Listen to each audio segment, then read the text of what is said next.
My name's Hippie. I'm your host. And welcome to the bridge. Ooh, what is up, ladies and gentlefolk? We are back in action, kicking ass, taking names, such a butts, doing the thing, Fabula Ultima, once again. Alright. We're gonna get on into things. Let me turn the volume here. Up there? That seems good. But yeah, we're gonna be continuing our adventures from 2 weeks ago. If you haven't watched the previous episode, it is on YouTube as well. Posted in the Fabula Ultima playlist, where this episode will also be going in the near future. Oh! Last we saw our adventurers, they were, experiencing the festival of the proxy wars within the kingdom of Jord Urda. Well, the principalities of Jord Urda. A split and divided kingdom that, is just barely staying its hands from the brink of all-out war. What they'll do and how today's session will find out.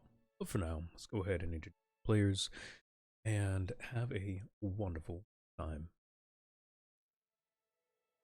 Hello, my friends. Good to be back. How you guys doing? Hello. Hi. How's it going? Hi. Hello. Oh there. Wow. Go fish. Wow. I counter. Everyone's tiny again. Hope you all having. I tap 2 and I count your counter. Yeah. Oh, You stifled. That's rude. I pay 0 and I counter your counter. Damn. Do you have your commander out? Because you can't do that. I can actually. I just have to pay 3 next turn. Actually, like 5, but. We're gonna mute all of our friends. Oh. Okay. How's everybody doing? How's your days? How's your weekends been? I'm pretty It's been cool. good. Good. Hope y'all are ready to kick some ass, take some names. I'm assuming Argo and Ramen are have stepped away for a moment. Yeah, they said they're getting some coffee set up, so taking that quick break between.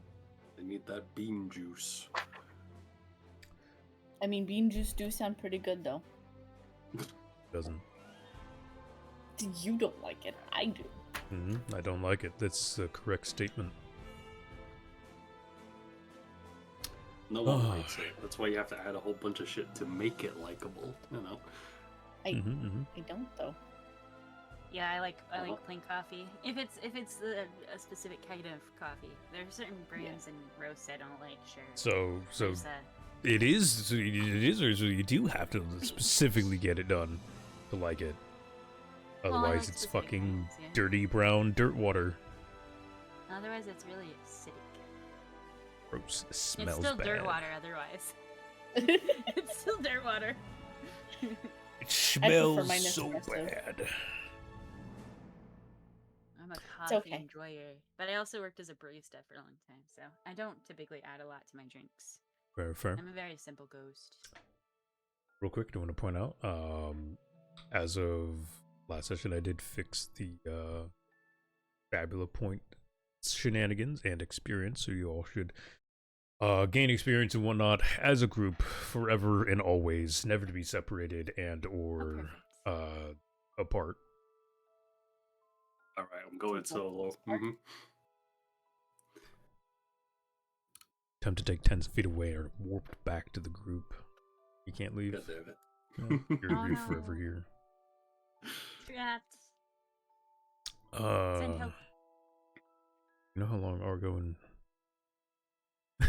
It No idea. shouldn't be long. Coffee doesn't take that long.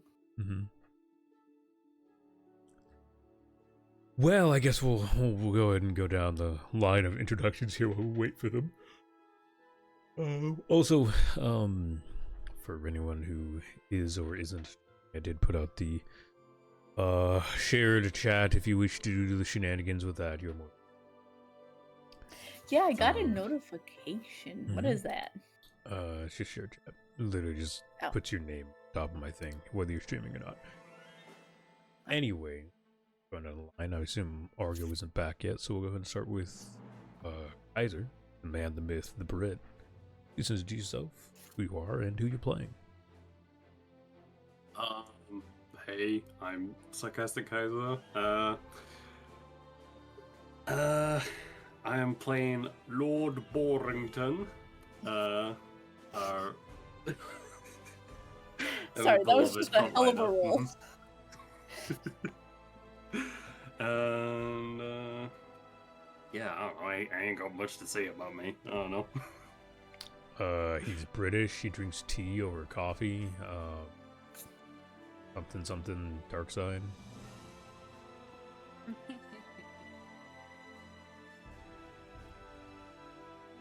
Lord Borrington. Look at that fine ass. Look at that fine ass. He has a bag of interesting collectibles and food. Right. Hi. Next. Planchette, please introduce yourself, who you are, who you're playing. Yeah, my name is Planchette, and I'm playing Proxia Paula, and she is a definitely totally normal hunter. And she's definitely not on the run for stealing a suspicious mech of unknown well, not totally unknown origins now. And we may have walked directly into a really cool tournament situation where all of the people that she doesn't want to be found by happen to be. So it's very exciting times right now. So that's me. That's Proxia. The mech's very cool. The mech is Zeus. Zeus is very cool. Definitely not a sentient mech. Definitely not like a really cool spirit of the forest turned into a mech. Don't worry about it. Don't think about it. It's fine. It's actually just a totally normal mech. Fantastic. Slip, please introduce yourself, who you are, and who you're playing. Hello, I am Slipped Reality. I'm playing Ashling, the Chronicler of the Bazaar. And continuing along that vein, I am totally an elf. That's right, totally an elf. Don't look any harder. Yeah. Wonderful, wonderful. I'd have Argo and Rom introduce themselves. Why did they just start coffee as we're starting? To be fair, it was like a minute or two before you unmuted yourself. And Ramen had just finished her stuff, so allow her to pee at least. Damn it. Wait, what? Hey. Hey, there's one of them. Argo, introduce yourself. Who are you? Who are you playing? Hi, I'm Margo. I'm playing Lusu, a black knight who has lost his memories due to a curse. Nice. We love curses. And Ramen is currently fixing her food, and she should be up. I'm just waiting for her coffee to finish brewing, and then I think we'll be all set.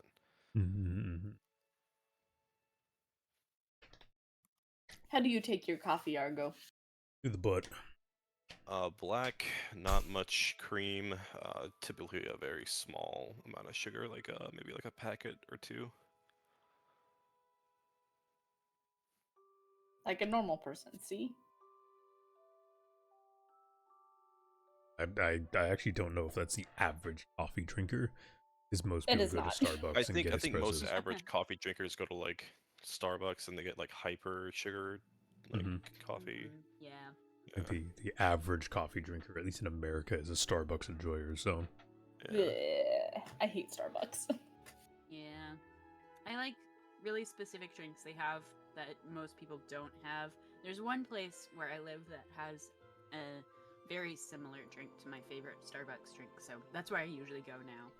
To be Mhm. fair, the only The only reason I drink coffee the way I do is because I grew up extremely poor. So, like, oftentimes I didn't have money for cream. So I just kind of took that shit and went with it, you know? Just raw dogged it. Anyways. Moving on from fucking Starbucks. Last time you guys were here, I ventured through a little bit of the city of Kota Saharat, also known as the Grand Bazaar. Having been almost, I'd say, accosted by a couple of messengers and people interested in individuals among your group, you found yourselves in the fair of the proxy war, or the proxy war fair, whichever you feel like calling it. And through a series of mixed shenanigans, if you kind of wandered around, found things to do, of course. Having finished off with a rather cheeky duel between Lord Borrington and a man known as the Rhino. The tournament was, well, the fairgrounds has been shifted to a more open floor plan. The entirety of the stands being lifted and moved aside by Magitech golems that were placed ahead of time for such an endeavor. Now a much wider and more open area is slowly being filled with the crowd of people now wandering. Main act of the fair, which will be technological showing of the different kingdoms in the principalities of Jord Urda, and the true reason why the proxy war fair exists. Ramen, are you back?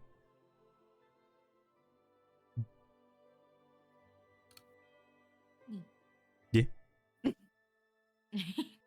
Ramen, real quick, please introduce yourself, who you are, and who you're playing. Hello, my name is Raman-chan. I am playing Misora Ra, which is just fancy way of saying Misa Ramen. I am a mutant demon, very not totally similar to what I actually am as a VTuber. You can find me on Twitch at Raman-chan. With 2 N's, by the way. Ramen-chan. And for those of you watching YouTube, all of the relevant information for those people who are streaming here will be down in the description and whatnot. Anyways.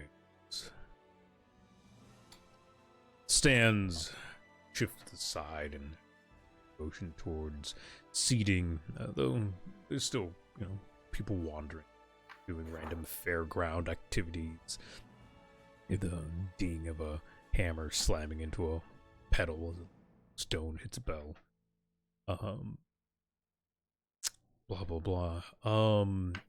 Each of you, well, a few of you, kind of recently gotten invitations from different members of the principality who have, well, different varying interests in whether you're around or not. Does anyone remember what was going on with that? I know I was invited by Lady Omsa, I believe is how her name is pronounced. Omsa. AMSA. Yeah. I know I was pretty much in task to protect her while she goes and visits Lady Amsa. Mm-hmm. It was gonna be us two and Misorara. Or Misorara, sorry. And then listen, I gotta make sure I get your name right. And then Proxia, Zeus, and Lord Borrington were going to go to Lord Borrington's person.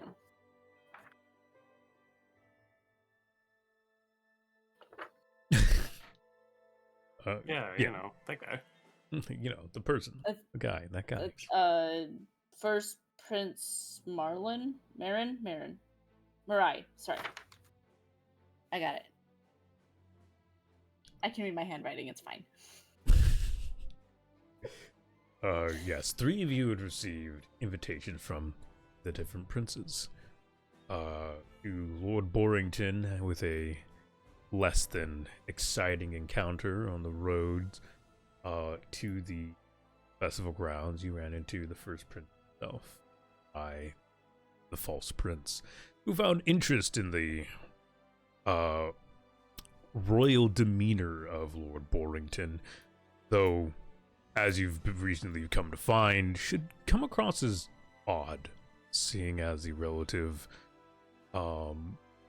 disposition towards, though you are not one of the beastkin, you look of beastkin descent, and a lot of people seem to have less than favorable ideas and ideologies towards you.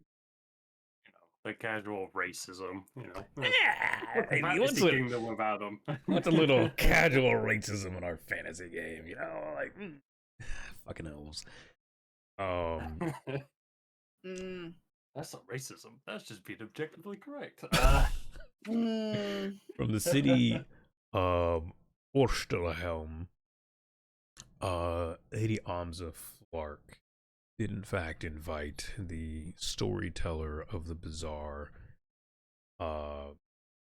Ashling, to find seating amongst her entourage, where her interest in apparently making history, a tale told through time endless, has her seeking someone who can document such information for extended periods of time. What her plans are unknown, but she seems to have something up her sleeve. Last but certainly not least, from the city of Anares, technology and alchemical growth. One Count Brain, ish one. Driffolk, almost called Griffolk, I won't lie. One Count Driffolk, third prince.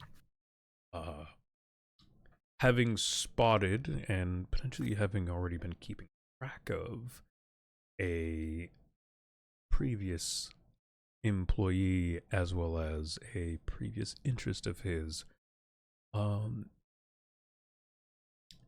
invited one Proxia to join him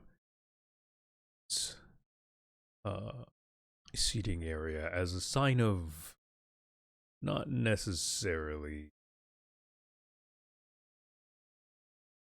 friendship, but a temporary peace, though it was underlined with an air of threat. Count Driffolk at least seems not wanting to openly have conflict on this day.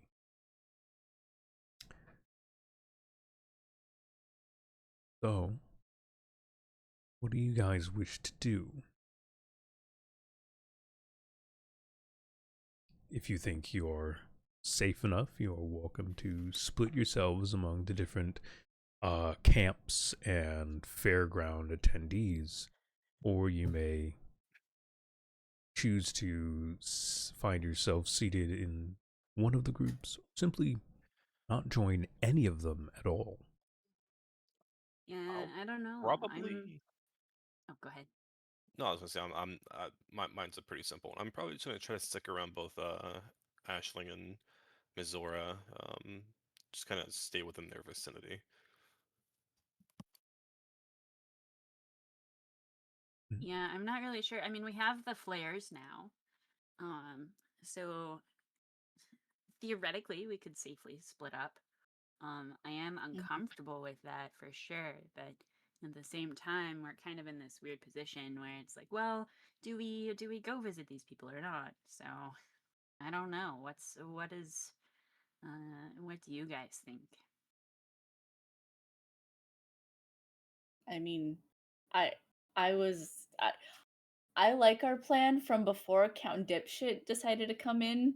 Um Yeah, me too. I certainly but did not like it. um I just want my goldfish. we'll get you a goldfish. Someday. When is a good time to talk to the party about what I was told at the I mean, you all gather up as seats are being, people are getting seated, so you have time to chat. You have a little bit as everything's getting set up and barricades are being going up. Mages casting magical barriers around the seating area. Um, in the past, things have known to get a little explosive on occasion, so they've been taking more precautions to prevent any outside injury. Kaboom. I'll probably wait until like I said, we're all together to kind of divulge the information, but for now I'll just kind of keep my mouth shut. So, again, you're all together as you're finding your way, so you're more than welcome to chat. If you Yeah, have, we haven't split up yet. yeah, you're not split Okay. up. This is like right after breakfast. Misora's already cooked food for us, and we were getting ready to go out. Mhm. This is technically far after breakfast. This is or like yeah, midday. yeah, This is yeah. This is like after dinner, I think. no. This is Right? like dinner will be basically part of this. Wherever you Okay. end up, you'll have food there and whatnot. But like God, it's cold. this Or is lunch, I about guess, or whatever. 2 p.m. ish is the starting of the ceremony. But yeah, you guys gather up before deciding anything else. So if you have anything to discuss, you're Yeah, I mean, I can bring it up, I suppose. I mean, it wouldn't hurt. Just to kind of, Mhm. I guess, get the ball rolling. Yeah, I mean, I guess while we're all sitting and talking to each other, Lucy will kind of clear his throat. Friends, if I may, I would like to speak of you or something. What's up? Um, while we were all doing our tasks and such, I ran into a fortune teller of sorts. Wouldn't call this a fluke or a fake fortune teller. Definitely felt something magical going on there, but she mentioned in the dungeons of Calvatas, there is somebody waiting for me. Um, I can only assume it has something to do with my curse. Uh, do any of you have any of you been to Calvatas? Not in a long while, unfortunately. I usually stay pretty close to home, so I don't think I've been there yet. Like the pasta? Understandable. Borrington, what about you?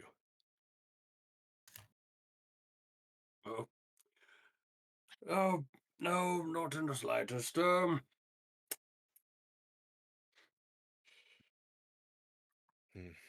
Okay. Maybe we just keep it on our minds. The next time we're in Calvatas, we can maybe ask around. Yeah, I definitely think that would be a good step for sure. Assuming this person is in their dungeon, I can only imagine it's an enemy of the state, and things may get dicey.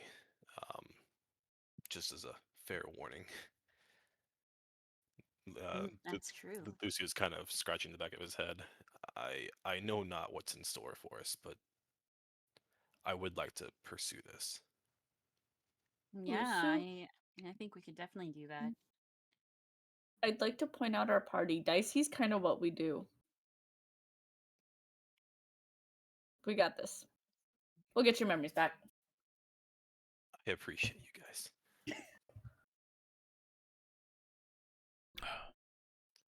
All right. So what's the plan? What's the scoop, gang? Would we like to go ahead and start splitting off into our respective groups and heading towards their tents, or? Yeah. Again, the option Um, to not bother is all there. Don't have to interact with people. True. I think I'll continue the plan to go with Lord Borrington. I might run into that person later. I'm sure that's not the last I'll hear of them. So I'm gonna continue traveling with Lord Borrington and split off that way with our original plan. Okay. Yeah, and I think I'll just relay my intents to Ashling and watch what she does in order to know what we're doing. To a victory. Everyone's got their egg flares. Yep. If I throw it in someone's face, don't worry about it. It's fine. It'll still go off, right? Everyone will still see it, right? Very much. Very much. Yeah. I've made them so there's wherever we are, we can hear or see where they're coming from. Perfect. I'm just imagining it playing EDM music, like to throw just A Boss pocket EDM rave. music. Nothing beats a good old pocket rave. No, I think if we're good, all of us have our flares. I think we'll head over to Amsa's tent Okay. and deity be with our souls. So you all choose to head your separate ways to the different tents and parties, so be it.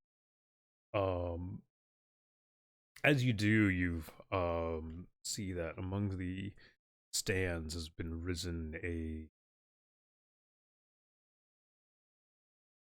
fancier stone structure. Definitely wasn't here yesterday. It has been slid into position recently. You can see the crest of Magic Schools of Gazal across the banner, as well as the four banners of the different cities of the Principality of Jord Erda.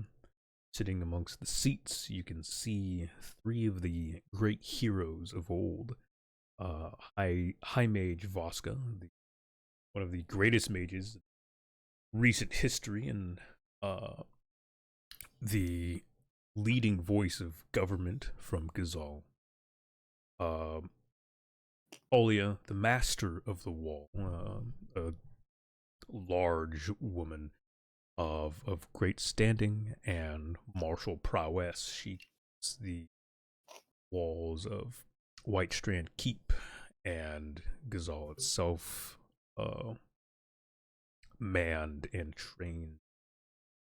And lastly is Baron Siamese Folks, a clean, beautiful man, known for his roguish charms and his means of getting just about anything he wants. They sit amongst the crowd of guards and whatnot, and you see Voska seems to be preparing some sort of spells and stuff in addition to the barriers around. Just below them, you see a crowd of priests from the theocracy of Dwama. They are the ones going around placing the protective barriers around the stands. To the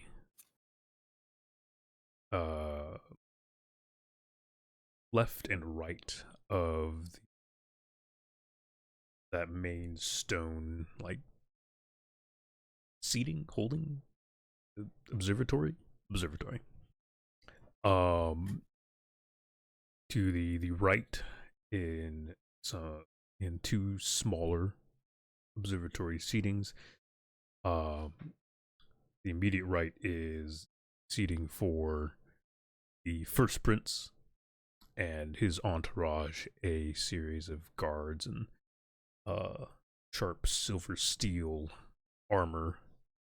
Immediately past him is a seating for Lady Amza and knights.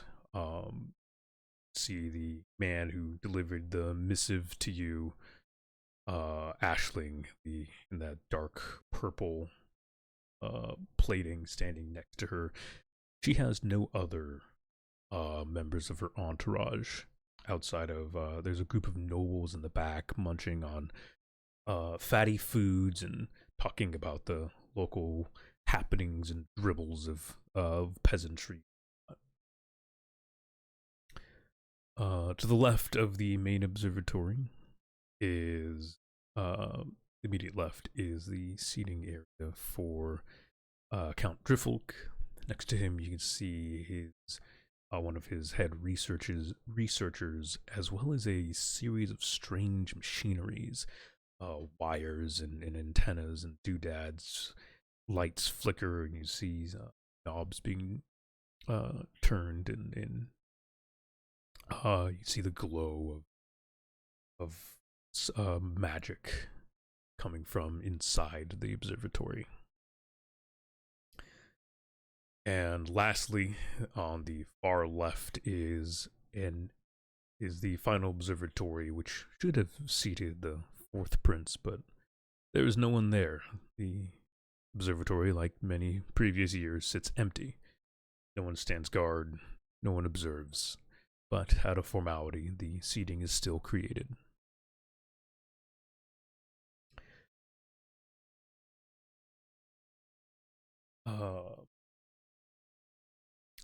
So who's going with Ashling? It was Misora and Lucy. Loose? Correct. Lucy? Loose? Lucy. Lucy. Yeah, Proxia, Misora, Lucy, as the three of you approach the stairs leading up to Lady Almza's observatory. A guard steps forward, puts his hand out. Halt! What business do you have with one of the princes of Jord Erda? I gesture to Lord Borrington. Lord Borrington is not with you. You said the wrong three people. Did I say the wrong three people? It's supposed to be Miss Sora. Yeah. Oh yeah. Ashley, Miss Sora. Ashley. Abducted. Yeah. Pretty sure I'd mix it up in the middle of the sentence too. Ashling, too soon. Gesture to Lord Warrington. No one's there to see it, but it happened. Yeah. I gesture to Lord Borrington. Yes, I gesture to Lord Borrington. No. Damn it. We were invited by Lady Amsa to observe today. The guard opens up a booklet and flips through it. Before he can say another word, you hear on the top of the stairs, Hendrickson, please, do not delay my guests further than need be. The show is about to start, and I would hate for my storyteller to miss her story. Guard straightens up. Of course, Lady Amza, of course. Sorry for the delay. He steps aside. Please, food and seating waiting for you. I kind of shoot a glance at Lusu and Misora, like, the fuck, and then kind of head up towards her. The guard, Lucy, as you go by, the guard gives you a kind of side-eyed glare, giving you're not sure if he is just being cautious or if there is some motive behind such a look, but you notice. Hmm. As the three of you walk up into the observatory, Lady Almza is seated at her, well, throne, as best to describe it. It is a very fancy chair, cushioned in silks and with bold, bright, vibrant purple colors, and a mix of kind of a dull brass inlay of bolts and holding pins that give it a very regal look. Again, standing next to her is the large man who seems to never leave her side. He turns towards you, looking just over the shoulder of the chair. Please, please, find a seat. There should be comforts in front of me, and if you are hungry, there is food on the table. I had only the finest prepared. I even brought a little bit of tea from our little chat earlier. I give a small bow and thank you again for this invitation. I look forward to seeing what you present to us. As you talk, you hear a small. You see the sound of of a scoffing note. Off in the corner, a group of nobles have stepped aside and are talking, eating small pleasantries, hors d'oeuvres, charcuterie. See them whispering and staring at the group of you. I dart my eyes at them. Lusu isn't gonna take a seat. He's gonna stay standing just off to the side, watching over everybody. Okay. I will also stay standing on Ashling's right side. Careful, I might feel like special or something. You are to me. Oh.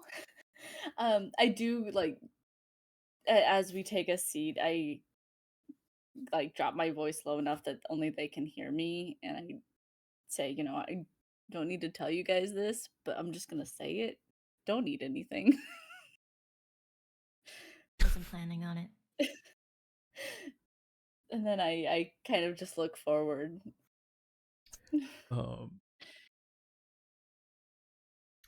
So there's 2 rows of seats. There's a total of only 10 chairs in this observatory. Lady Alms's seat sits above the rest. And there's 2 rows of 5 down in front of her. It's like a total of like 10 steps up or down. Not horribly deep or anything, but it has a clear, commanding view of the arena grounds and this now open, fair area that has been created. You can just barely make out the parties to either side of this observatory. Whether they're designed to keep the parties from interacting or not, it's hard to tell, but it would be fairly difficult to have a pleasant conversation between them. Yeah, you find your seat, and Lady Almza speaks over you. Well, storyteller, I hope you've brought your most fantastic memory, because today shall be a day that reckons in a new era for man and the principalities as a whole.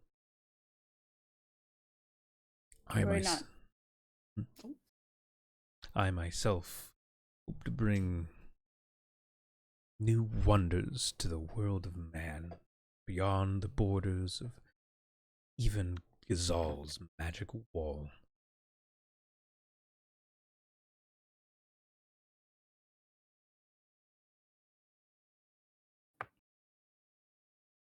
Worry not. I've brought my best memory and my best pen. We shall be here to record everything. Wonderful. Wonderful.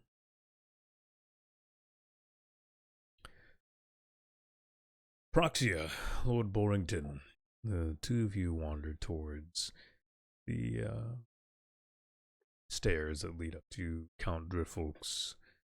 Wait, no, you're going to The False Princess one. yes, the False Right. Prince. Yeah. Nice. I gesture to Lord Borrington. Gestured Lord Borrington. Again. I'm practicing. Okay. Lord Borrington, do you acknowledge the gesture? I do a little pose like, yes, it is I. I assume also Lord Borrington has redonned his actual armor, no longer wearing the Yes. smaller, not quite fit. No pants. No pants. Squire wear.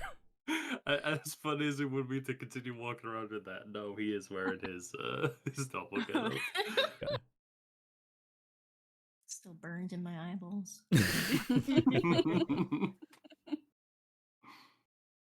Yeah, Horus and Farnir are also alongside you as per normal. Is Farnir still carrying your hammer, or did you collect that as well? I would have collected it. Yeah. Okay. There is a as you approach, there is a Magitech golem that stands before you. It makes no announcement, no noise. It simply stares. You hear sound, whirring of its inner mechanisms, and its Magitech core gives a small glow before it steps aside.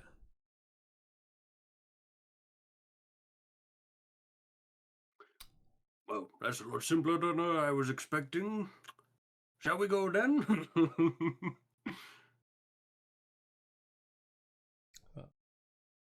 Yes. Oh, I forgot to turn my alerts off. Anyways.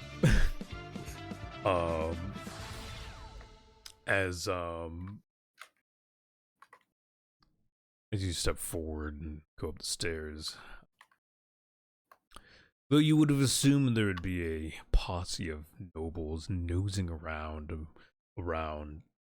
Mirai, with the title of First Prince, the observatory of his is rather empty and bland. There is a series of 10 guards, 5 on either side of the room, but there is no other persons. There's a small table of simple meal, fancy, but nothing extremely out of place.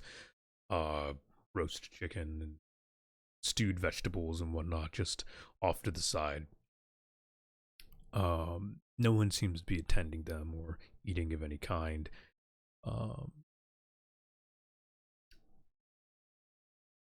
Mirai turns towards you. He is also simply just standing. There is a fancy seat for him as well, that he can very easily sit at, but he seems to be preferring a commanding view over everything. Turns towards you and Lord Borrington. Correct? Yes? Did I have that right? Correct. That is exactly who I am.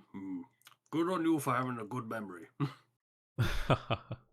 I do pride myself on remembering the guests I invite to my gatherings, yes. Tell me, Lord Borrington, what brings you to these parts? You are obviously not of, well, human disposition. I assume you would have little interest in festivities as this.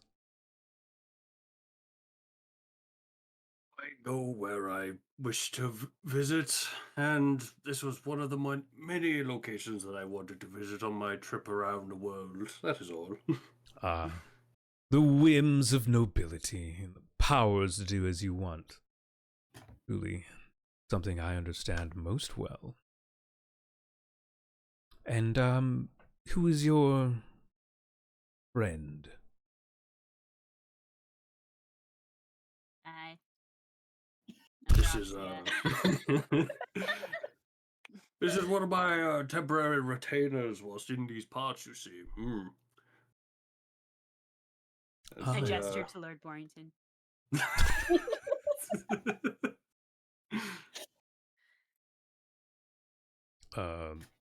He steps forward, and takes a glance at you up and down, Roxia. Hmm.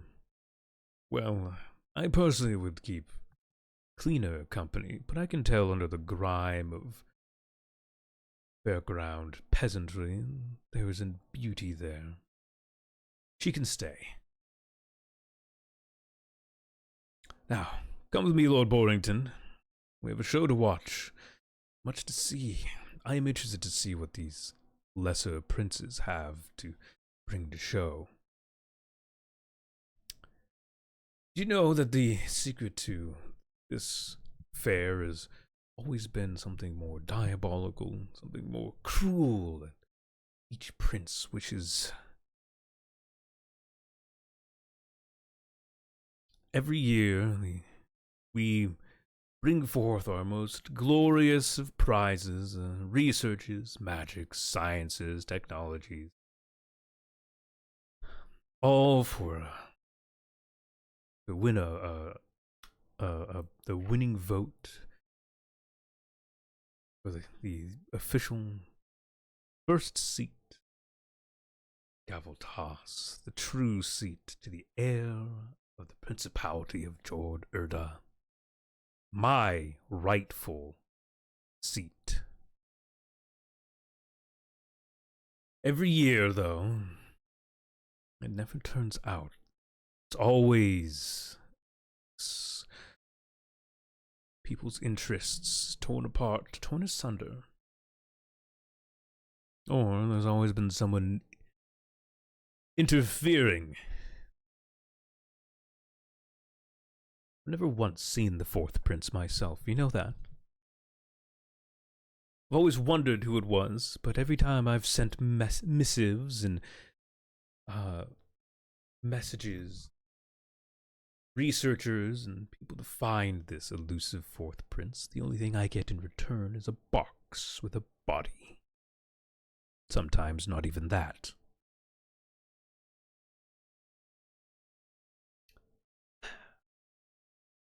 You wouldn't happen to know anything about this, would you? As nobility yourself, so willfully wandering the roads, wouldn't be a man incapable of abandoning his people for your own whims, would you? Oh, no, of course not. I have made sure my people are well taken care of in my absence. Though this fourth prince I cannot say I know anything about. Of course you wouldn't. Of course not. Someone of your disposition couldn't possibly be a hidden shadow in the walls. No. You like the limelight, don't you, Lord Borrington? You like being at the forefront of things.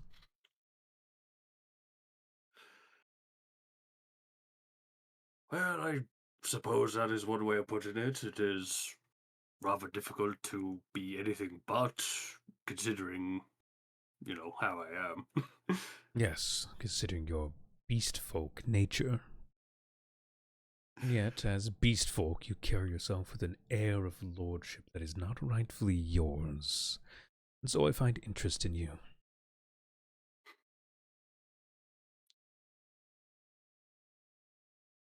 But I digress. Please don't let my biases sour the mood. This shall be a day of joyous occasion. Personally, I have little to provide to the Principality of Jord Erda outside of my governing mind. So I have brought little outside of my standing army to show simple military drills. But I do seek to understand what the others have plotted, brought along. Hmm.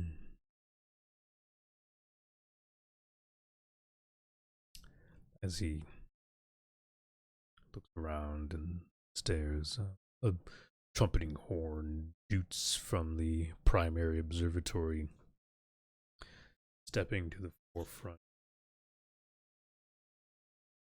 High Mage Voska lifts it's a microphone. It's literally just a microphone. Magical in nature. Voice projecting device. Ladies and gentlemen, welcome once again to the Principality of Jord Urda and the Proxy War Festival. Once again, thank you all for your patronage and your willingness to find peaceful standing this year. May we all find glory in the researches and developments of the different kingdoms and cities within the Principality. May all things be used to better the world of man and the world as a whole. These last centuries have been trying times, and it is always good to see the development of our neighbors and allies and the combined powers of a neighboring kingdom. Without further ado, let us begin the show. Another duding of horns and fanciful music. Marching band comes in and begins to play. And first to present, Lady Almza stands from her seat and strides forward to the front of her observatory. She also pulls forward a voice projecting device. Ladies and gentlemen of the Principality, I, Lady Almza, second prince among princes, bring you a most interesting and wondrous development. As you know, the lands to the north, the unfortunate lands of the dying people of Kazmir, have grown corrupted with magic and monsters. Demons haunt the lands, and machines terrorize its people. Truly a tragedy, losing such wondrous futures, souls, power. As you know, through the years, I have been attempting to find ways to progress into the Badlands, to find safety among its hills and mountains once again, to reopen its forged cities so its people may grow and redevelop. And in doing so, I present to you, coming in from the front entrance, you see a large man, well, barely a man, a large suit of armor comes striding forward. It's dark steel framing, clanking and crunching the ground beneath it. It stands about 13 feet tall. Its curvatures are intricate but also sleek to deflect blows and magic itself. Those of you magically inclined can sense and feel the magical aura that comes from this armored plating. Misora, around the curves and across the shoulder pads, you can see a series of glowing magical runes that you have not seen the likes of in a long time. The language has not been used in millennia. It has not been scribed in anything but the fires of hell itself. Scribed around the shoulder pads and across the chest, you can make out the ancient tongues of demonic protective magics. You don't understand the word yourself, as they even outdate your very soul. But it's impossible to miss words of your people.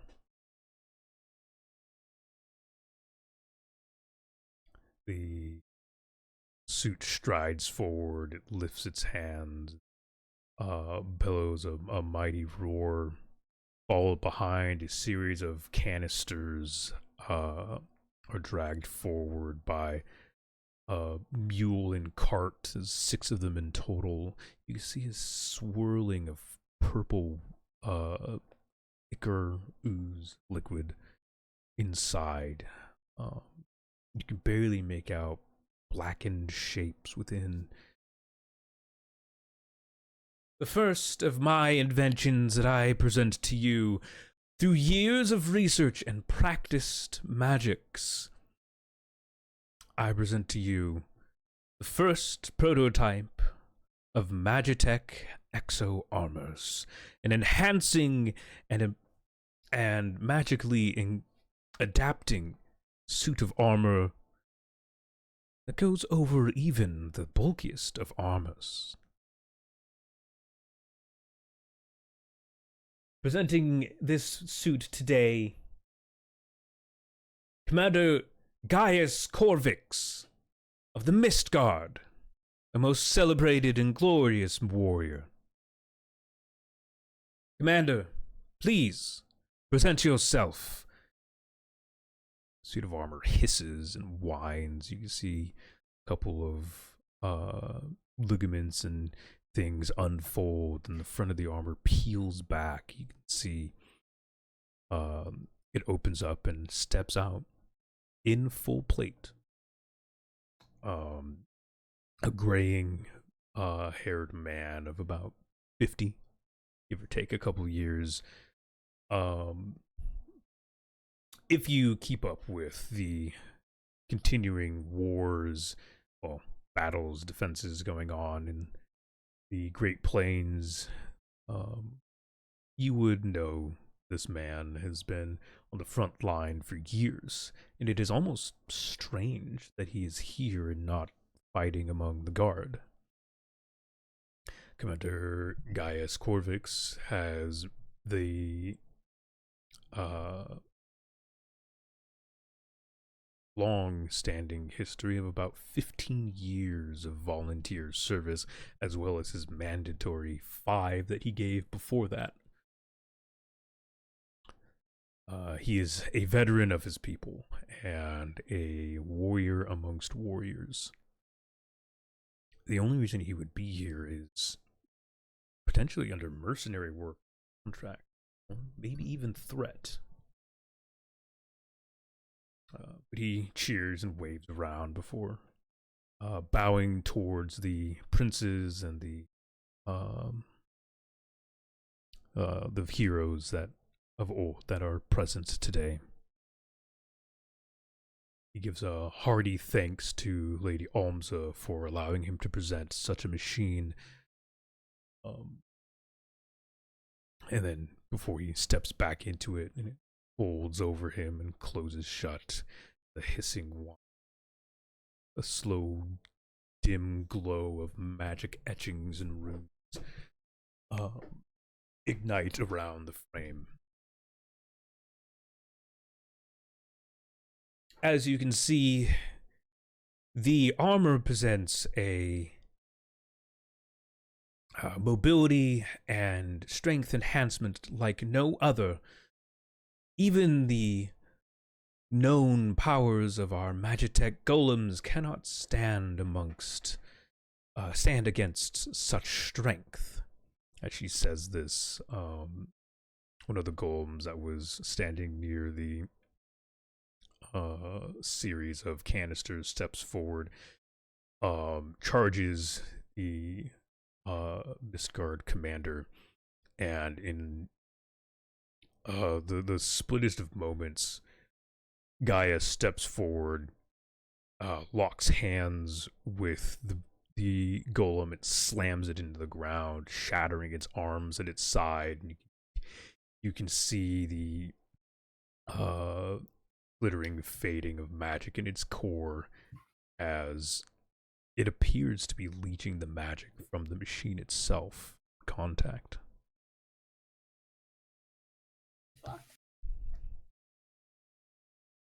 Though it is hard to see from far away, those of you with keen eyes might see that even without direct combative need in nature, the armor itself is designed to absorb the foul magics that have been tainting the lands to the north and all that would oppose it, leaving magical creatures and foul wizards little strength to combat it. This is only the beginning of its potential. This machine is capable of powering many devices that, if you wish to, straps, weaponry, or cannons, or even shields or mobile batteries. The Magitech Exo frame can handle most things. But we are not simply here to wage war and demand to wage war and demand fealty. No, we are here to protect, to guide, to give the ability to regrow. And so, I present to you a second device, one that might help in the future studies and development of all magics, all people. These canisters I present to you are custom made, sealed and manufactured inside the walls of Orstelhelm, and I myself have overseen their magical enchantments. These holding cells can contain any creature, magic and mythical in their natures may be, none shall escape once imprisoned. And these devices are designed to drain the magical effects of creatures, making them docile over years, and as we have tested, turning them into reliable servants amongst our people. With a snap of her finger, the canisters are lowered from the wagon by a series of golems, and the low hiss. You can see a thin fog steam from each of the lids as it peels back. The aura that comes from these is foul, dark. For those of you magically inclined, it is a tear in reality.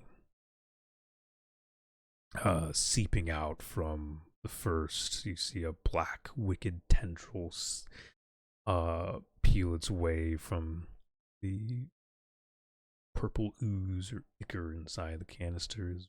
The creature pulls itself free, bipedal in nature. A multitude of red, black, purple eyes dot its body. You can see it scanning its very surroundings. Ashling, you've heard of these creatures. You've had them described to you many times over, and you've told the story of their horrors even more. Before you stands a demon. Though its form, its glamorous form fallen and its true shapes given way, the thing looks around, hear it clicking and chattering as it sees and and takes in its surroundings. The other canisters all open as well. Each one presenting a monstrosity of its own.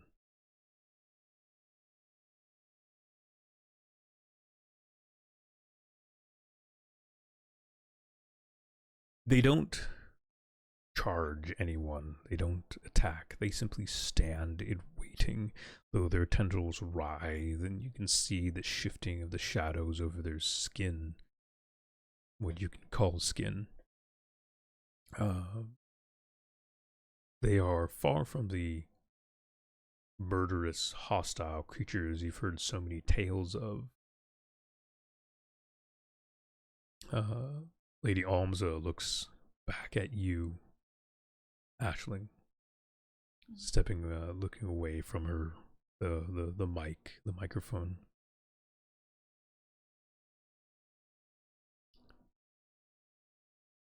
He smiles and look at what technology can do, what magic has become these times.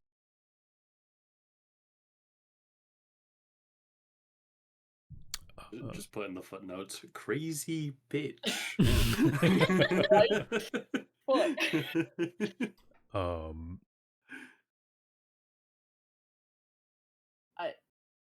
I kind of like reach a hand back to like touch Misora on the leg, but like also can't take my eyes off the fucking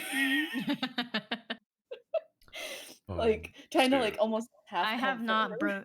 Misora has not broken eye contact. Okay, she's head deep staring at this lady, like, you know. As you make one wrong move. As you stare at her, she tosses a glance your way. You can see a thirst in her eyes as she looks at you, Misora. It's for a moment, the briefest of moment, but it was there. Interested. Not that. Not my that type. kind of thirst. She turns back towards the microphone and test on me. Through a series of commands, the 6 monstrosities shift forward, line up in a row, clean, perfect, and then go through a series of combat maneuvers against Commander Gaius, who one by one crushes each of them into nothing. Their forms lay broken on the ground as each one writhes and breathes its last. Its body slowly fades away.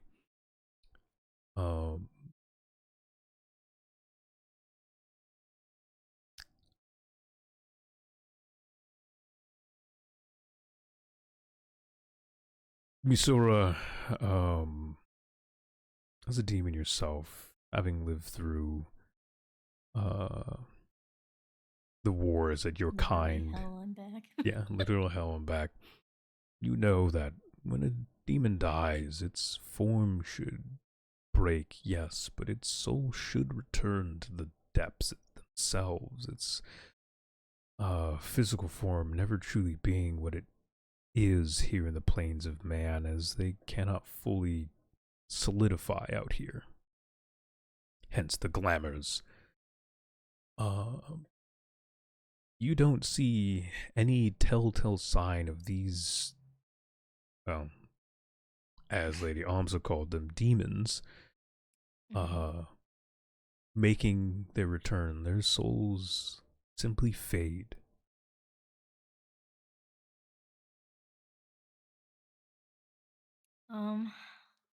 I mean, Misora looks at her and just says, I have been summoned here quite a while ago. I haven't had any inclination that my kind is around these parts since I've been summoned here. Do you say your kind? Oh. No. Uh-oh, the No, you Um, good point. Um, I mean, I guess she would say that, um, as they are my enemy, right? That's a good start. Sure, yeah. That since I look out for the demon kind for to keep my party safe, I have not had any inclination that their kind has been around since I've been summoned here. The man who stands guard over Lady Almza steps forward next to you. I did not know there was a fellow demon hunter amongst our ranks. I find this interesting. We'll have to share notes sometime. Misora darts her eyes at him and doesn't say a word and goes back to looking at Lady Elsa. He never once looks at you, he simply says this. He then steps past you and stands next to Lady Almza. You can see his hand lays on his blade at his hip. Lucy's hand will subconsciously go to his blade as well. Okay. After about 30 minutes of combat drills and presentation, Lady Almza directed to dismiss the research and such, and so Commander Gaius Corvix and the golems collect all of the canisters and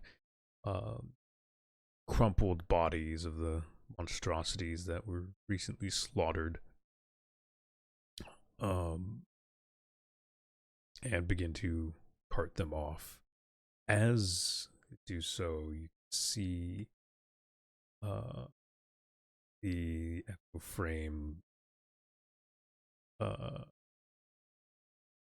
runes in the exo frame flare up for but a moment. A deep, dark, black mist. Commander Gaius stops, and you see him fall to one knee.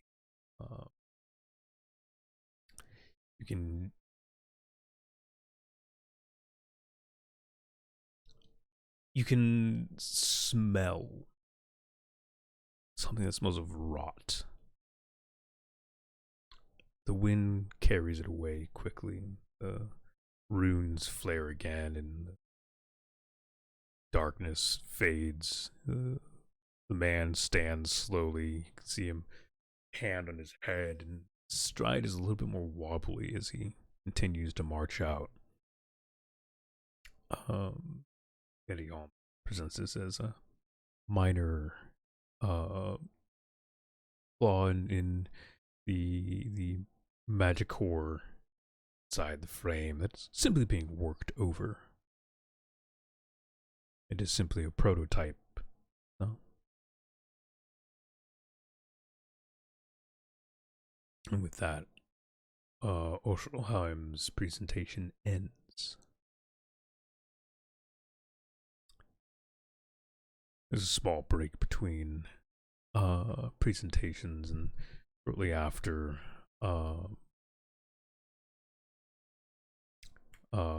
the first Prince Mirai is asked to step forward and present his latest technological findings, which he announces he has none. He simply brought along his royal army, and they also participate in fanciful combat drills, though their tactics are extremely clean and neat. A griffin from the nearby mountains is brought forward. You can see it's been starved and agitated. And griffins are known to be fierce predators when need be, but it is brought low with little ceremony. a series of knights step forward, spear in hand. The mixture of magic and strength, they pin the beast down as a line of Magitech gunmen blast holes into its side and tear apart its wings, before finally a man steps forward with an axe, raises it up, and simply beheads the beast.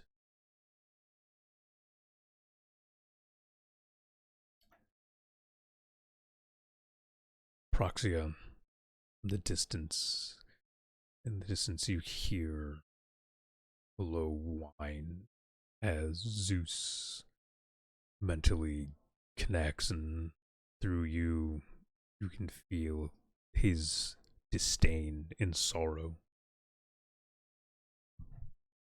That creature, it should have been free to fly the skies of its home. Its people, the plains. And the fact that that man is so willing to do these things in these times. Oh, I wish I had my form of old.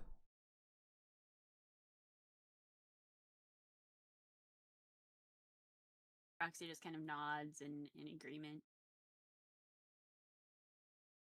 with the mental projection of agreement as well. Mm-hmm.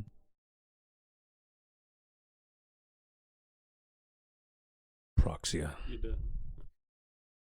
promise me one thing. When the time comes, if the time comes, we're crushing this kingdom, these people. Ever arises. Let me be free. Absolutely. Go do a crime. Crime! I will shred these foul humans to meat, not fit for sow. You can feel the rage slowly building up inside of him.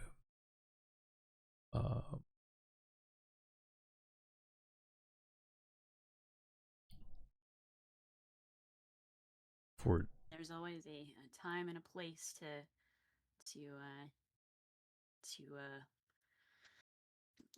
appropriately deal with this. of course, We'll be able to avenge these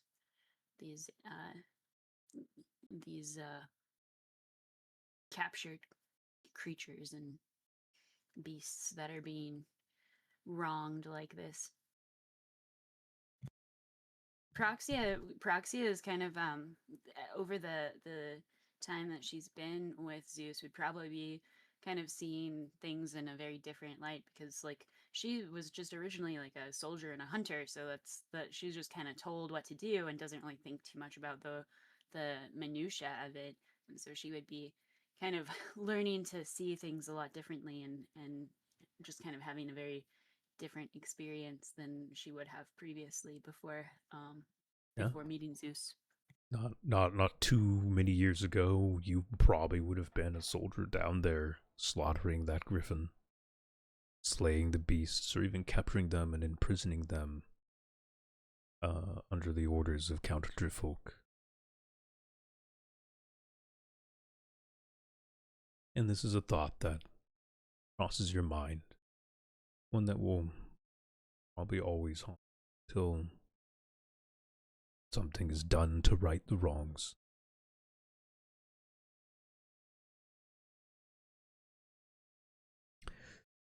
You feel the anger of Zeus so slowly begin to simmer and lower, though it never fully fades away as his bestial rage calms as he finds something to distract his mind.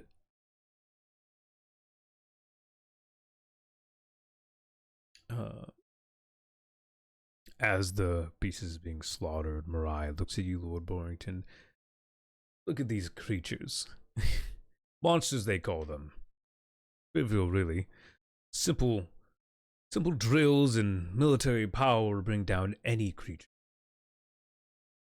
Magic, mythical, grand. Even the gods wouldn't stand before us, if they could stand anymore.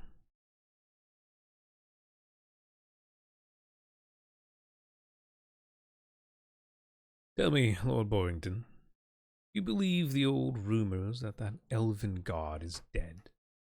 That some time ago their very means of living was slain by physical means?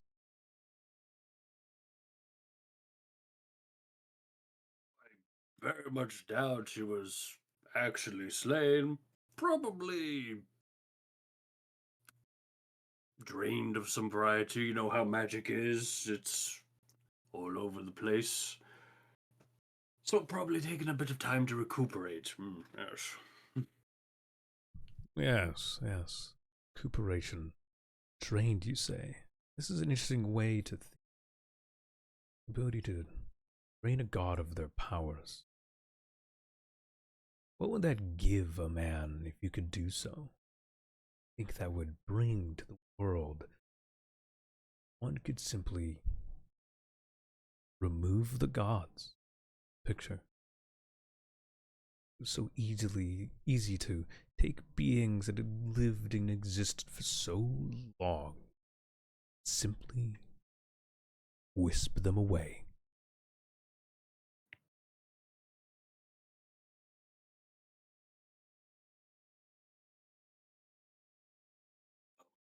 That is assuming that you were even capable of such a thing. You are so right. Assuming that any one man could do such things would be unprecedented. The power he would hold in his very fingertips would be untold. Unwieldy. More than likely destroy the man who once possessed it, leaving just an empty shell of power in the end. An empty shell. Maybe. Or maybe a shell inhabited by something new. What happens if you absorb a god? Does their personality simply fade away? Does it take over? Is that power too much? Food for thought, I'd say.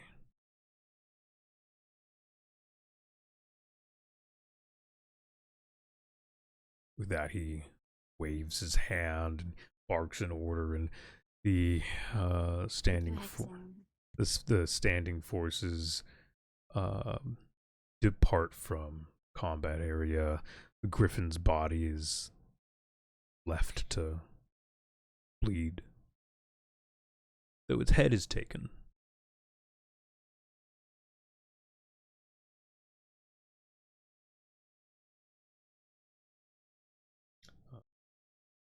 After that, there is a call for break so that people can get up, stretch, get some food. I was just gonna say I need a pee, but you could keep going with me. I was gonna say you could keep going, but I was gonna type in chat that I needed a pee. Yeah, go ahead. And you may not piss. Go piss, girl. Go piss. But the different the princes stand and stretch, and you see the heroes present at the event stand up and start talking, and they step back into their observatory, and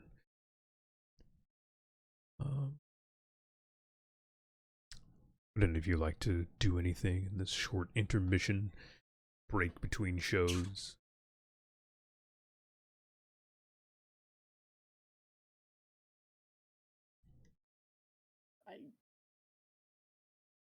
I would, but I don't know what. If that makes sense. Yeah. I mean, what is there around? I mean, there's food, there's the people around you, there's each other, and you can go wander off and talk to each other if you wish.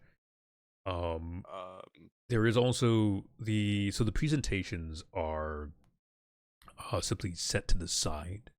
there's so the crowds being built around the already presented displays. Um, you hear women and children cheering as Commander Gaius Corvix does some flexes and like lifts a rock and throws it off into the distance or something. You can hear a crowd ogling over the specialized training of the soldiers from Coveltas. Uh, and then the back, you can see a crowd of people being uh, whispering and pointing out a large, almost structure-sized object covered in a large tarp being carted in by what looks to be tamed half giants.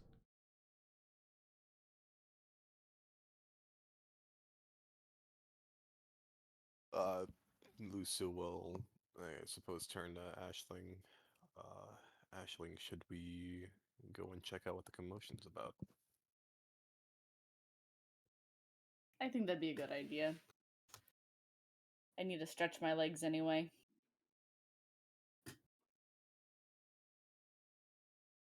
All right, I suppose we'll head over that way. We'll drag Mazor along with us. Yeah. um, as you stand up and into walk down, grabs your arm, Ashling. Storyteller, do please return to me before the next showing begins. I would hate to have you miss out on any future, any stories to tell in your future. Yes. As my lady wishes. Cute. I kind of just, like, when I turn away and look at Lucio, I, like, scowl a little bit and walk away, like, quickly. Like, ugh. Lucy will follow quickly behind her and kind of mumble under his breath. I don't know what she has in mind. I don't know, but I'm not here for it.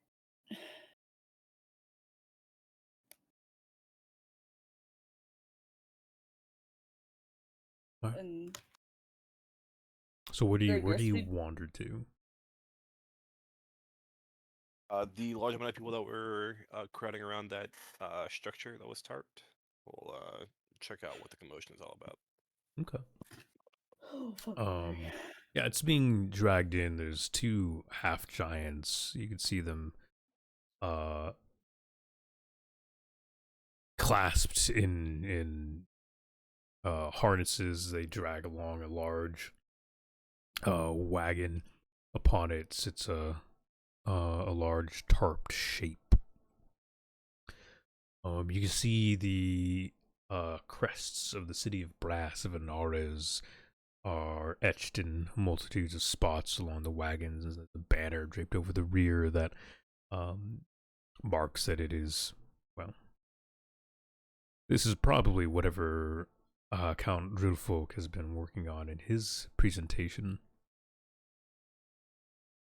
There's a series of armed guards and wizards who are keeping people back from stepping any closer than is allowed.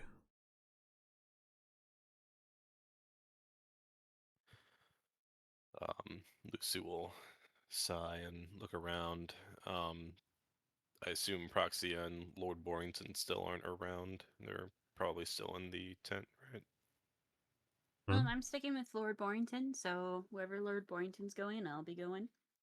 Okay. Lucy's just gonna kind of sigh and say, I hope the other two are okay. Haven't seen any flares at least, so that's a good sign. All right. As you glance around, through the crowd, you see a shadowy, hooded figure Um, they seem to be pushing through the crowd, though it's not really pushing, it's more gliding through. As they step between people, it's almost as if their presence is barely noticed. Um, it shifts through the people like a liquid.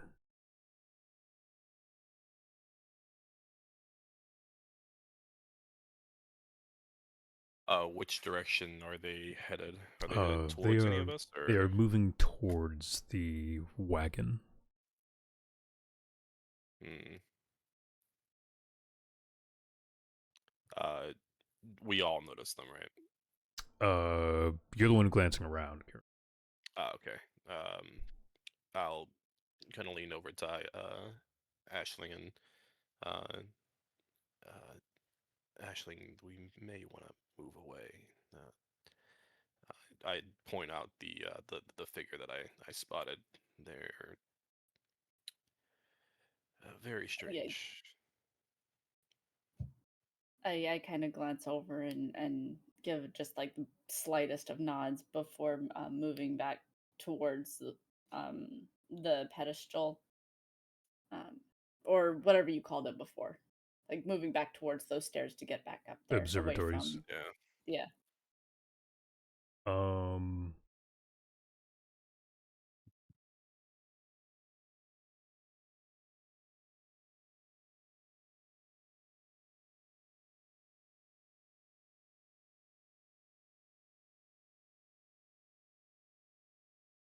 if one of you would like to,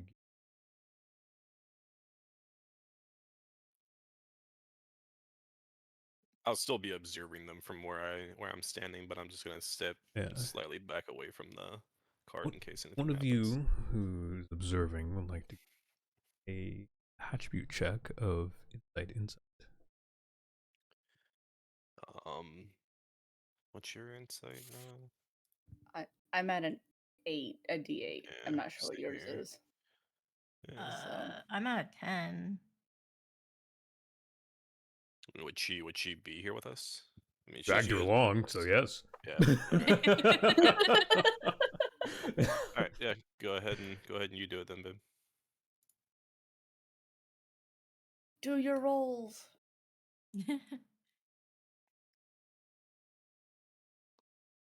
Hey, stop. Best roll of the session. Woo! Woo!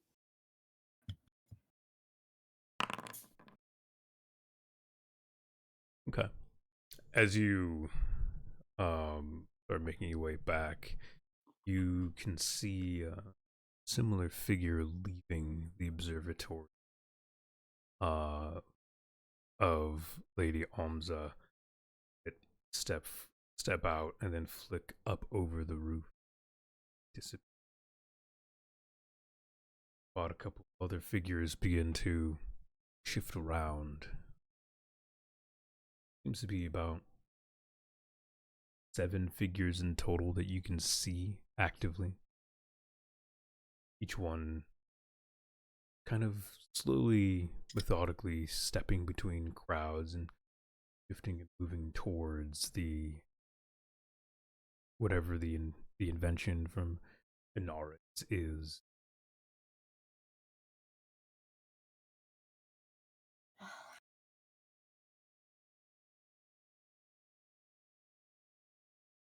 Sue will lean back in towards the other two and whisper, "This something smells fishy here."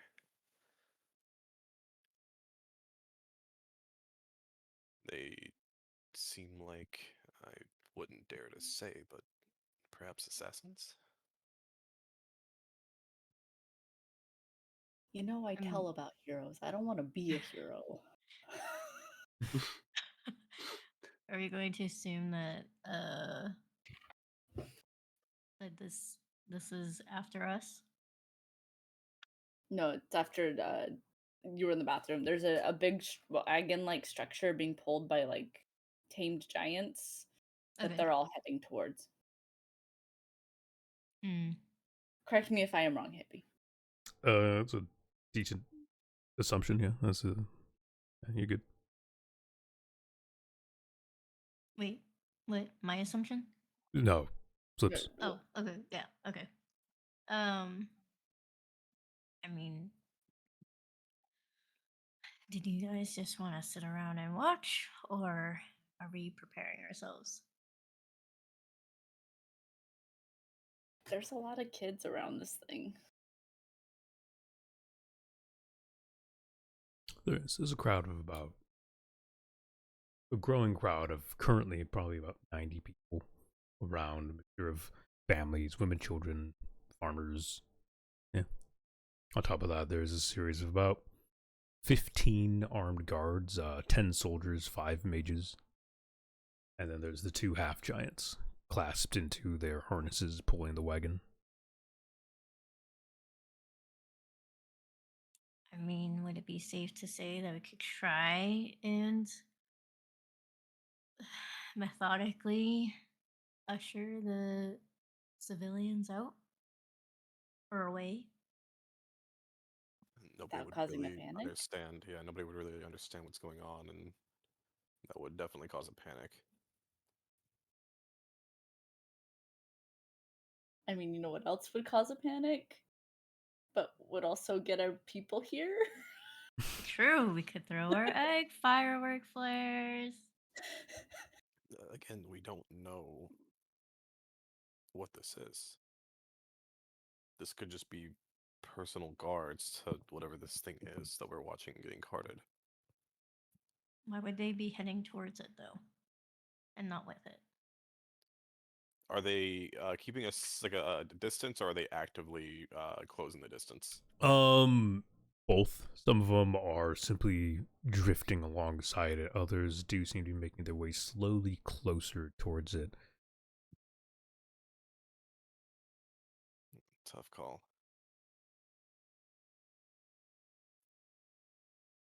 I guess what would we have to roll as like a what's it called? Perception check, basically, right? Or to talk to one of them, I guess. Well, we already basically You, perceived them yeah, you with all that insight check. you have So like been talking to get more perceived. info, I guess, right? The ability to talk to them is a whole nother thing. You'd have to catch one. Yeah, walk up to them. Yeah, catch one or walk up to them. Um, I mean, I can be a klutz if need be and bump into one of them. With the way they're moving, I can only imagine being a klutz will they just slip right by you as you're being a klutz. I just be like, oh, woe is me. Try to fall into their arms. They just drop me. Basically. I mean, if you feel hesitant, Lusu, I am fine with us not doing anything. I trust your judgment. I'm trying to look into of my I the think form that I could do, but I think the best course of action is just to observe closely here. We don't know who they are or what their intentions are just yet. Mm-hmm. I mean, I could. Can I theory a form into a beetle to get closer? A bombardier? No, beetle? theory form does No? not allow for that amount of mutation. Your theory form would allow you to grow limbs and alter your current form to Hmm. its nature, which I don't even remember. Pyrophora. Paraphora, so yeah, it's more for like you would be able to Just damage. Yeah. Okay. yeah.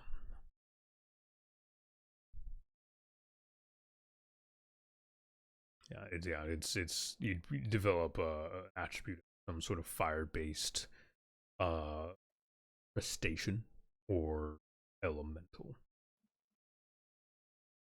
fire based thing as I mean, beetles are element. we could do something in a way of like Fire grab. in a way I of was like thinking lava a lobster, but show or something to get the civilians more interested away from the potential threat, I guess. But I am going to begin a return clock. oh god, okay. Mhm. Guys have some time for actions you can attempt to make before whatever is here happens.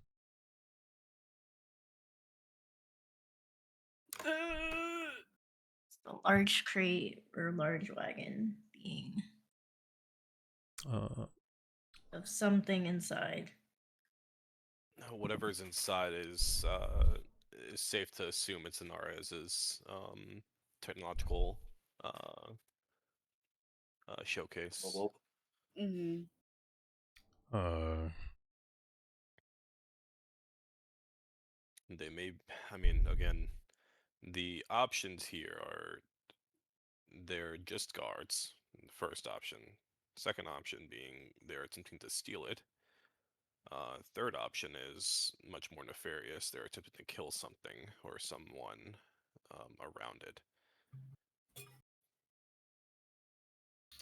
We aren't really sure which of these options is the truth here, so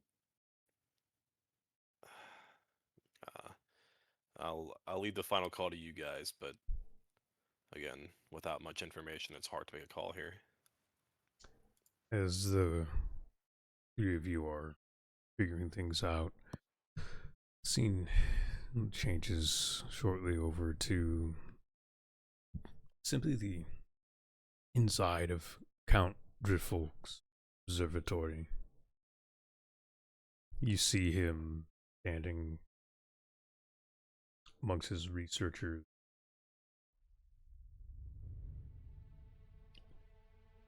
He looks about and, right then, our preparations made. Is everything ready for the presentation? One of the scientists looks over. Yes, Count. Everything seems to be functional, nominal. The controls are connected. We're getting proper feedback from the machine. Wonderful. A shadowy figure steps forward, draped in black robe. He steps up next to the Count. Lord, the task proceeds. Count Driffolk smiles and looks back. Good, yes. With everything in motion, that man needs to die. We cannot let the Lady Olmza show us up with her magics. They shall be ways of old when I am done. You'll see the faulty ways of the world's current standings, their reliance on magical cores, so easily corrupted, so easily poisoned, like the minds of man. Yes, my lord. Your duties be done. The shadow steps back and fades into the darkness. Count Driffolk steps forward and puts his hand on the seal of the observatory, and he looks out to the crowds, and it will be a shame when so many people have to die. Okay, well, So we know that they're attempting to assassinate somebody. Our characters don't. We do. Our characters don't. So we still don't know what these things are or what these people are trying to do here. So again, with that knowledge, I will still lend an Or ear I to whatever give the you scene guys. back to you. Yep. Lord Borrington, Broxia. Oh. Two of you are standing inside the observatory of the First Prince's like the first Prince Mariah's observatory. Um, what are you two doing once the intermission begins? I'm assuming there's like food around. Yeah, there's a table with food. Again, unlike a lot of the other observatories and the nobles that run them, the food here is simple, almost it almost feels like a fanciful, like, field meal, something you would find yes, given to a noble, but given to a noble standing on a battlefield. Quick and easy to prepare, easy to heat, and easy to stow away. I'm gonna go back a little bit in time here, just kind of for the start of everyone kind of splitting up and all that. Not splitting up, but like the intermission.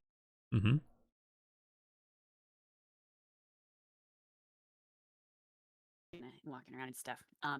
Proxia is just like eating food, watching the stuff go on, and watching Lord Borrington and seeing what his plans are and everything. And so that is what Proxia is doing at this moment, is just like eating the food. She doesn't ask; she just starts eating it because it's there. Yeah. Okay. What are you eating? Describe the foods. Yeah, the food. If it's the field food type thing, it would be probably like probably a lot of more simple foods, like some fruits and like simple veggies and nuts and some cured meats, I would assume. So that's kind of what I'm grabbing. Yeah, there's a series of dried fruits and nuts for simple proteins. There's a mixture of sliced and easily prepared meats. There's what seems to be a type of jerky, and though normally seen as very peasanty food, you can see it's been prepared in a very fanciful way. It has a softness and a chewiness that is not normally presently found in normally dried meats. The flavors are also above and beyond. These have been almost marinated in something. It's hard to tell. There is also a full rotisserie chicken essentially here, a large chicken. A luxury item, of course. Yeah, I mean, again, it's for a noble.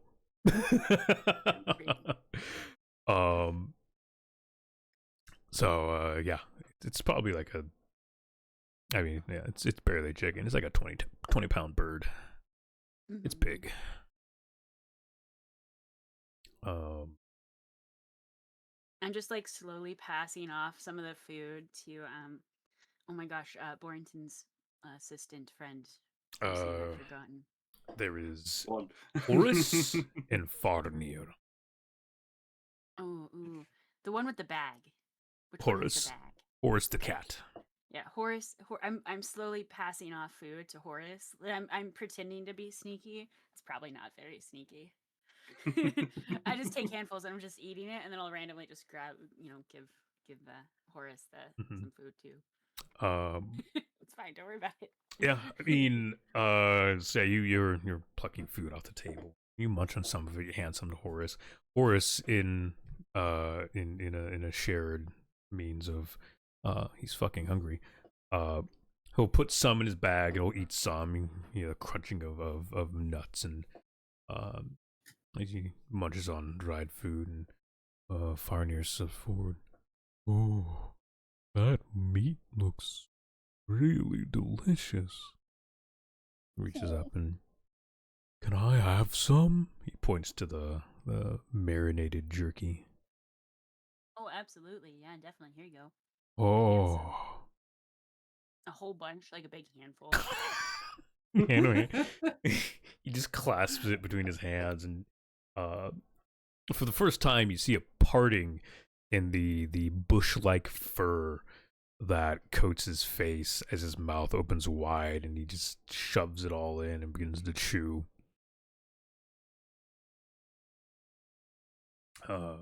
the guards that are standing around, um, two of them glance at the strange show of people that are just munching away at food.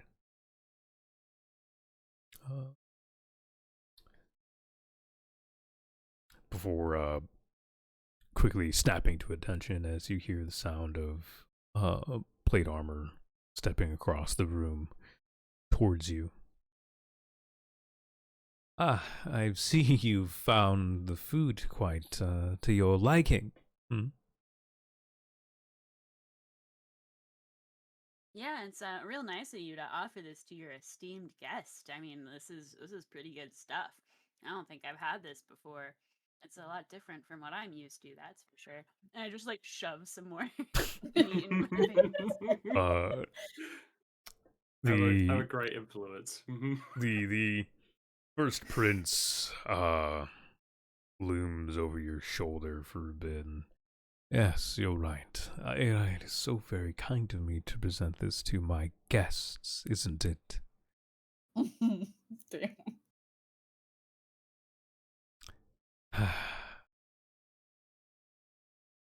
He reaches a hand out and ruffles your hair for a moment. You know, I feel like I've seen your face somewhere. Are you famous for something? You're not a I criminal, don't know are about you? that. Would you invite a criminal to your wonderful observatory here? That is a fine question, a fine question. No, I would not. Damn. Well, then I can't be a criminal, can I? Well, You're magically absolved of all crimes there and then. I know not the company that Lord Borrington keeps among his companions. But I know a face when I've seen one, and I could have sworn I've seen a face like yours. Have you perhaps served under me? I might have. It's definitely possible. I work for a few people. Oh, interesting. Interesting. Hmm.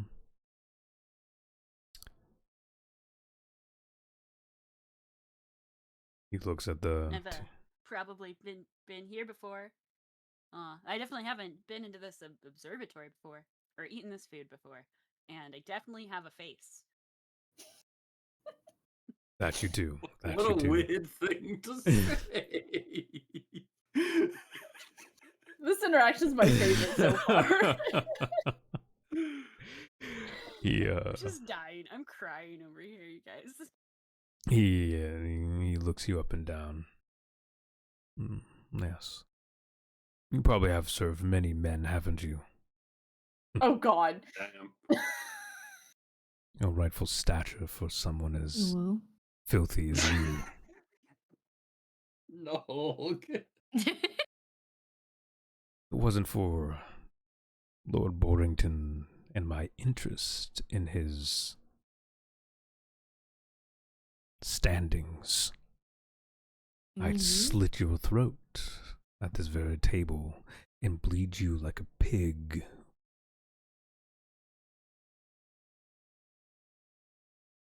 But I Interesting choice digress. of words. Please enjoy the food to your content. No, it will not last long.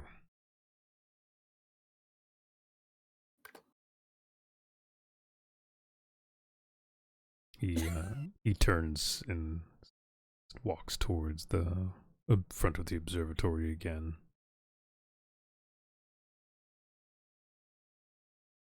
Far near.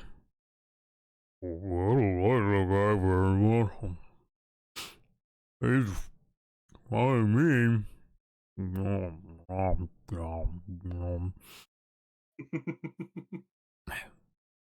Farnier, finish chewing before you speak, you... But I agree, I also do not like that man. He is foul. His spirit is wrong. on me. Not the Horde. first time someone threatened me on site, but whatever. I give them both extra goods from the table. Horace wanders over to you, Lord Borrington, with a handful of dried fruit and offers it to you. He'd look up from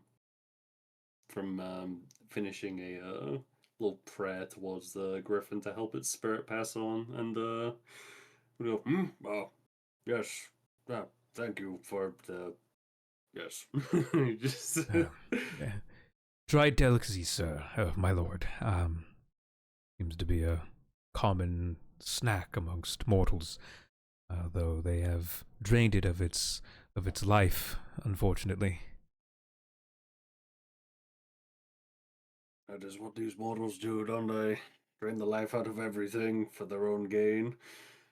Horace looks over the railing at the rotting corpse of the griffin. Yes, my lord, it is distasteful. Much like that man, my lord. He is not right. Oh, I heard. Yes, he is, definitely one to keep an eye on, that's for sure.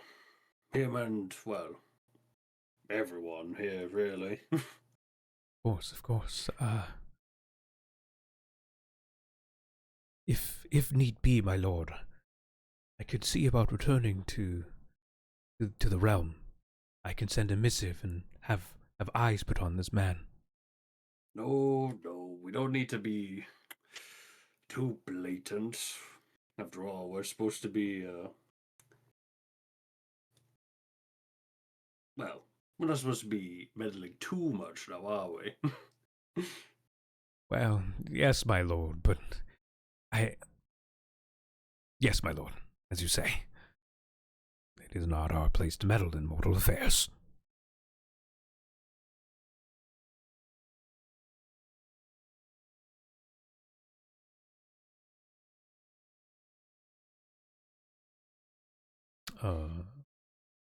As you're talking, you can see across the way in the midst of one of the crowds, a shadowy figure steps down from one of the overhangs, drops amongst a crowd of people who take very little notice in their presence, begins to drift down lower towards the front of the seating of the rabble.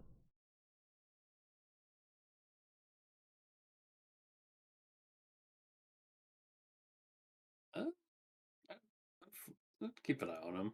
Yeah. You watch as he steps forward and drifts between. You watch as they step forward and drift between people before dropping over the front railing and down onto the field. He steps forward to right about where the protective magical wall should be. You see a hand reach out.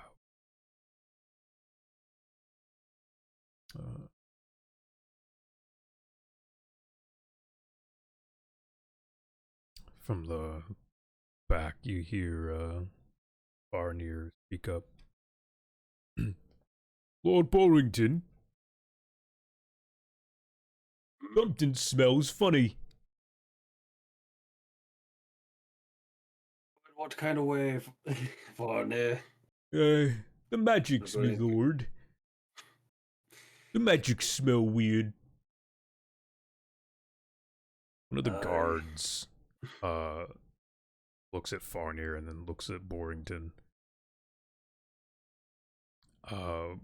Before turning to another, nodding, and two of the guards sprint out of the room.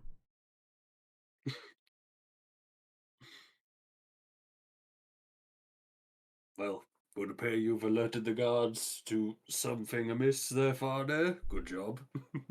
Oh, I'm sorry. I think. Oh, it's quite all right. The mortals would have figured out probably at some point, but better earlier than too late, yes? Okay. All right.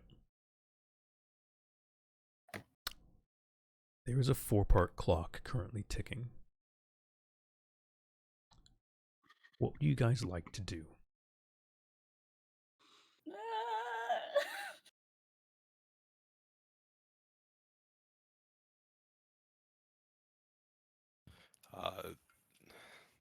Lusu is staring at Ashling and Mazor right now. I will not blame either of you if you throw that flare up right now, you two. So we could do that, which I'm obviously fine with. It was my suggestion. But Misora may have also had the right idea. Hi, who do you have? I can draw a crowd from 1,000 miles away. What do you need? We can attempt that if you'd like.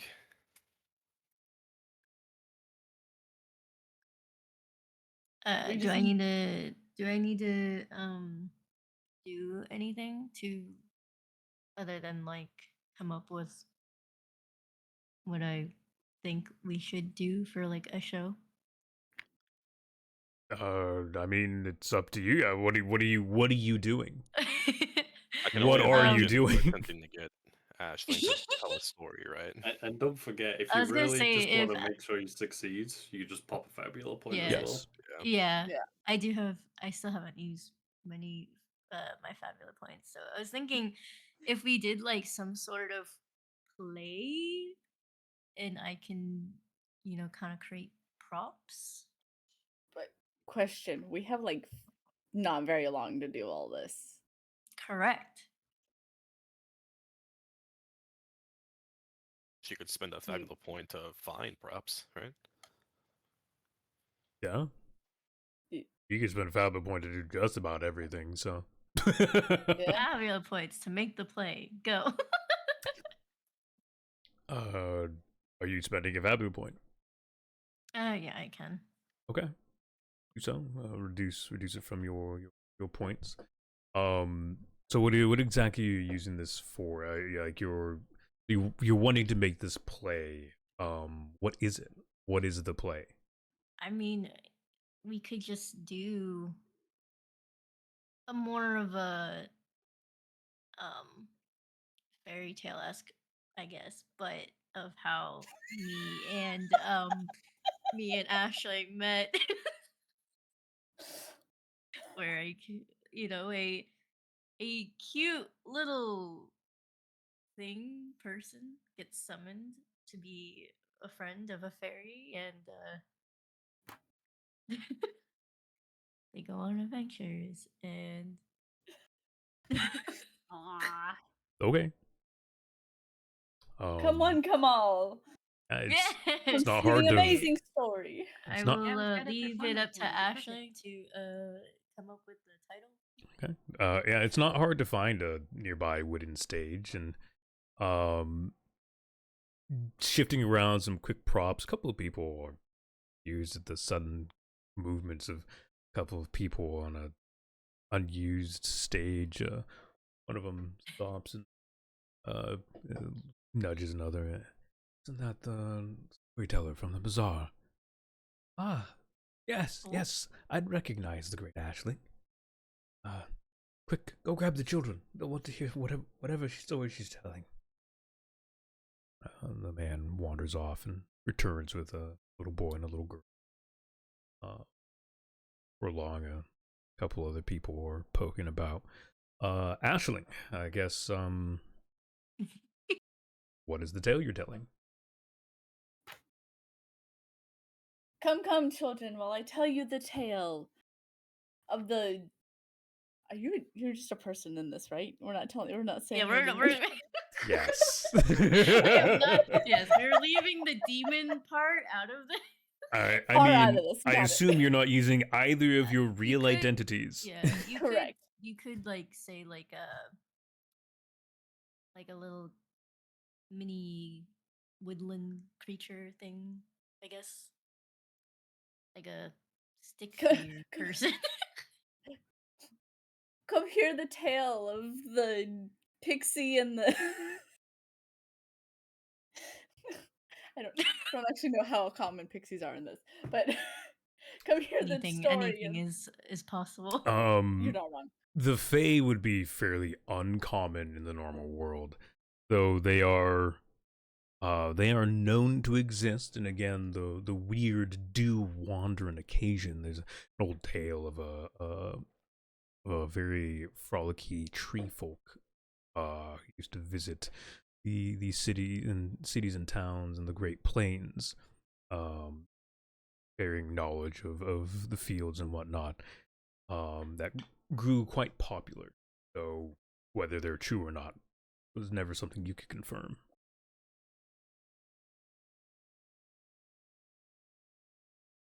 Yeah, the Fae wander.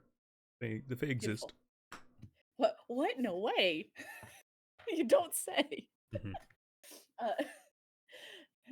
Uh, come on, Kamal, hear the tale of this beautiful lady and her pixie companion as they travel the world so that they might, you know, oh Lord, words are escaping me. So they Mhm. may taste all the beautiful and delicious dishes that may be. Mhm, Ah, mhm, mhm. I pulled it there.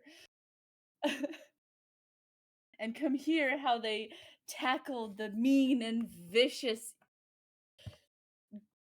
Borrington. Wow, what the fuck? And everyone's just like, Borington, isn't that the guy with the book? You would know Borington is a minorly learned name in the recent hour. That's fine. Because then that'll drag more people, and they'll be like, "Wait a minute, what?" Fair, fair. A great way to draw in people is to spread false truths about your friends. I love telling lies on the internet. Let's go. Maybe it's a real story. It's a story about how Borrington is actually not mean and evil, and that they all eat and enjoy food together at the end. We actually get along. Yeah, wholesome stories exist. Duh. Fair, fair. Well, The you crowd immediately disappears. you begin to tell the story, and No drama. I'm out of here. a small crowd begins to gather around. The first section of the clock has been filled.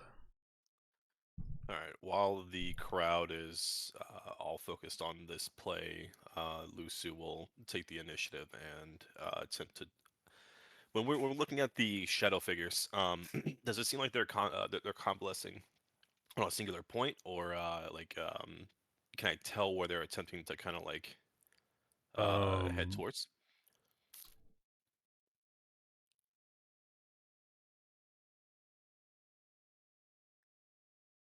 Give me another double insight. Okay.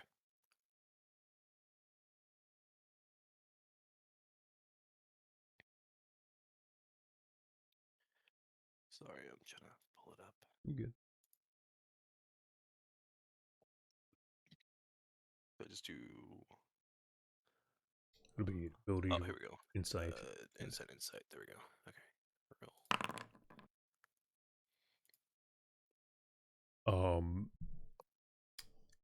Yeah, so you are capable. You continue to track the movements of some of these shadowy figures, though, as you glance to one, another fades into the crowd or disappears. But you manage to keep lock on one of them as he shifts with the crowd. And though there is a slow crowd building up in front of Ashling and her storytelling, there's still a good amount that have continued to ogle at the machine or the tarped thing that lies before them. The figure you are staring at stops in front of the crowd. No one seems to pay them much mind. As they do so, you see them reach up and pull back their hood, and the shadow fades away, and standing there, as if nothing was abnormal, was a young man, maybe mid-20s, smiling, and they begin clapping their hands, stand there and point at them.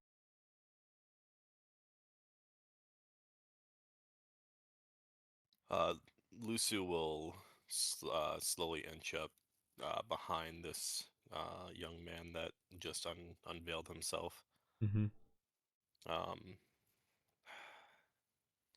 Gotta think about how I really want to approach this.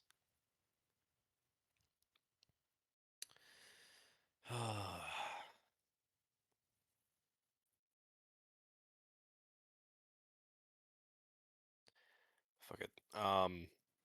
Lucy will lean in and kind of poke at the young man's shoulder. You push through the crowd. Yeah. You get pushing the crowd uh, and in making your way forward. Before you can reach the figure, someone steps up next to you. I wouldn't do that. Uh, am I able to discern who said that, or do I see them, In or is it just like the a in the whisper? corner of your eye, you see a shadowy figure. Same build, same shape. Okay. Uh, Without looking towards them, Lucy will kind of inquire, "Who are you?" I am no one. We are shadows. We do the jobs we are given. We have a job. Do not interfere. Hmm. Your job wouldn't happen to be nefarious, would it? And Lucille's eyes will dart towards the voice. You turn towards the voice. The shape, the shadowy figure remains in the corner of your eyes. No matter how much you turn, it never comes into focus. It's always just off to the side. We have a job to do.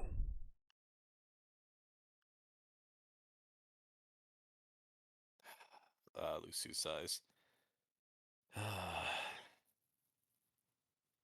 See, I never trust somebody not willing to show me their face.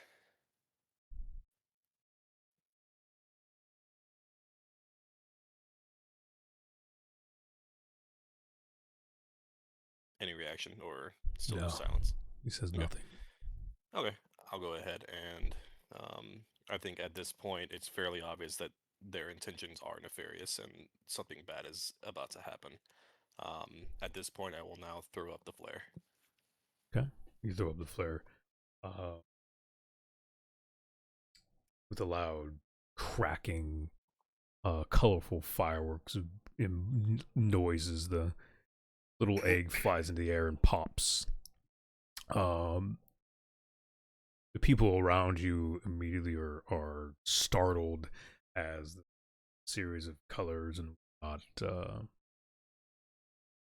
explode into the air.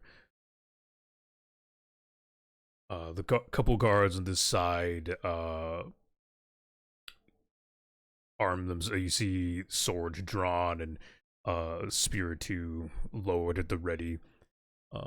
See one of the mages immediately pull up a magical shielding in front of a couple of the soldiers.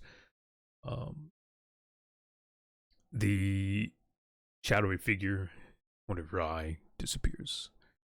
The crowd looks up and again immediately is shocked, but then you hear clapping and cheering.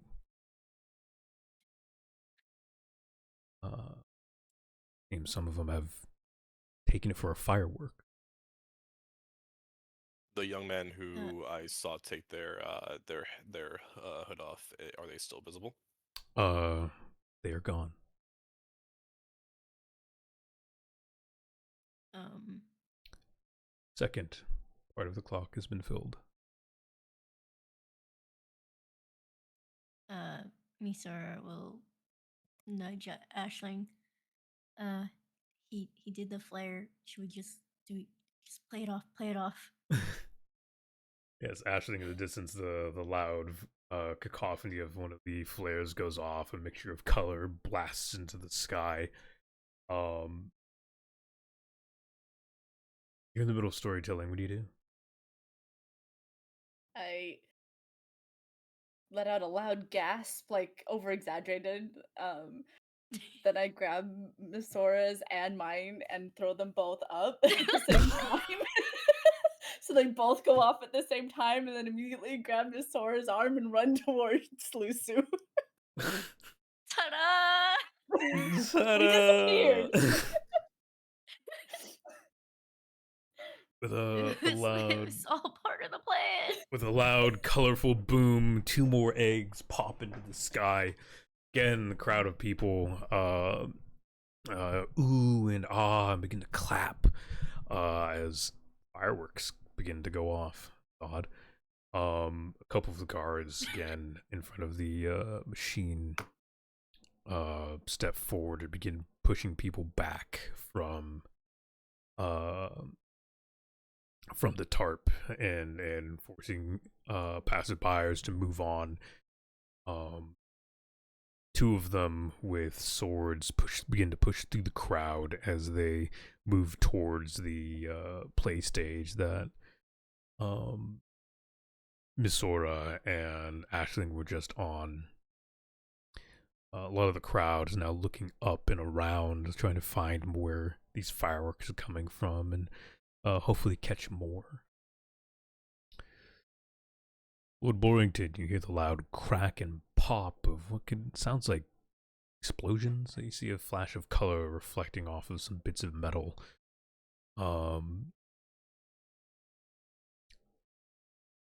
You would know this to be well, you could assume this is probably one of those little eggs that was handed to you, little noise makers.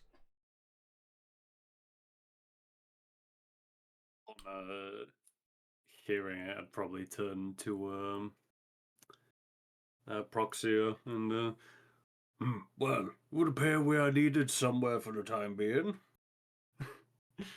If you will excuse us, as I'll gesture over to Marai. Yeah. Ryan looks at you and it is a strange cacophony out there.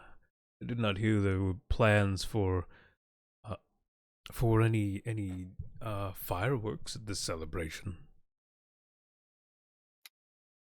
Well, just to be safe, I best go, make sure everything's okay and they're not misfiring or anything. Yes. Of course, of course. Oh. Okay, yeah, we go. We'll follow, or I will follow. Excuse me. I don't actually say anything to anyone else. I'm just like, yeah, okay. Mm-hmm. You guys step out and I don't know why, but I I thought that you were just gonna respond with throwing your eggs as well. Yes, we're in this blind everyone in a how I'm small imagining radius. this roofed area. Yes, I Yeah. will pop my firework eggs. Throw it directly at the prince. He deserves it. Anyway. Flashback out. I mean, they're non-damaging. They weren't created to do harm, so Yeah. And I'll just be really disruptive. yeah. Yeah. And colorful. Mm-hmm. So yeah, the two of you step out and you see a small crowd forming. You see Misora and Ashling leap from a stage and disappear into the crowd as they begin pushing through. What are you two doing? Oh, also 1 second. Did you want me to change my valuable points, or were you gonna do that? You should be able to just click on it. Okay. So I was just gonna say I can use a Fabula point, and oh look, the eggs were meant to do damage. I can still say no, That's but Lethal egg. Go. I choose This you. makes everyone really mad. I choose you, and then instead of an explosion, it's a cute little animal that also explodes. That's a good question. I guess we're just gonna Go go straight forth, bump towards out. the. I'm gonna go straight towards the fireworks. okay. As you make your way towards the fireworks, you see, the actually, either one of you wants to make me,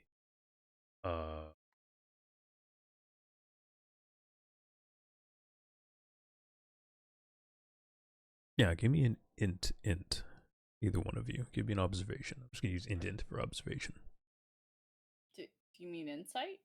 Oh, that's initiative. That's initiative. Oh, Button. That's one of okay. these. What, Do an you mean ability check. willpower, or Insight. Yeah. okay? Inside, which is still int. As I guess someone it's who doesn't ins. play Yes. Yeah. a lot of tabletops, you gotta say Mhm. what's on the screen, or else I'm gonna be confused. Just throwing that out there. Yeah, where Same here. where would I find So that in your character sheet, it's the attribute dice. Underneath your fabulous points, the colorful red dice. Is the attribute okay, underneath it. okay. Yeah. Okay. Change it to the inside. Oh, that's how I do it. I've only done this two other times now. Uh-huh, So you're good. Okay, we got it. And is that just a normal difficulty? Yes.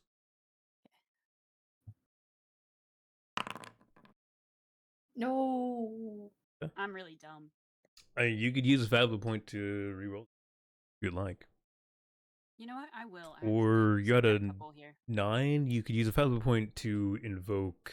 Was it a trait to boost your number by 1?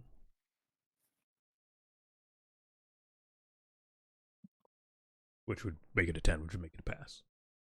Okay. Yeah, I'll do that. Okay, so spend a fabulous point.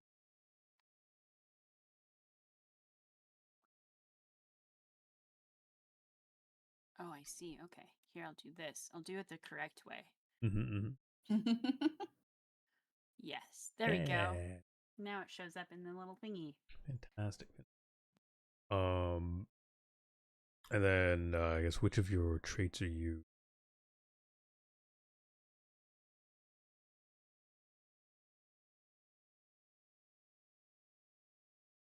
Probably just the insight. So distinctly the invoking a trait is something of background or something to Oh, trigger it. I see. Okay. Like as part a of it. trained So soldier. your traits are your identity, your theme, and your origin. Oh, I see. Yeah. Okay. I'm gonna just use that.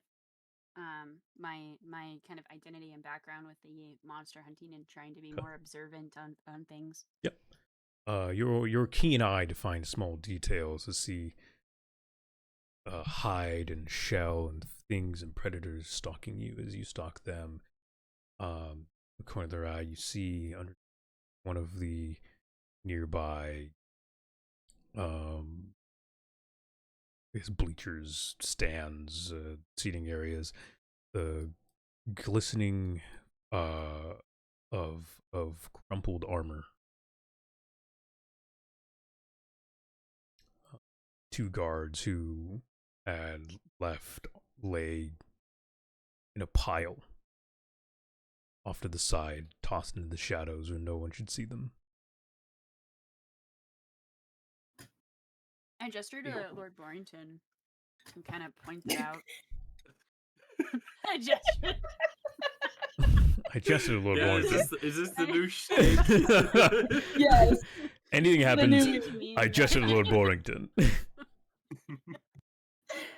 Everyone has a grand speech. They gesture to Lord Warrington.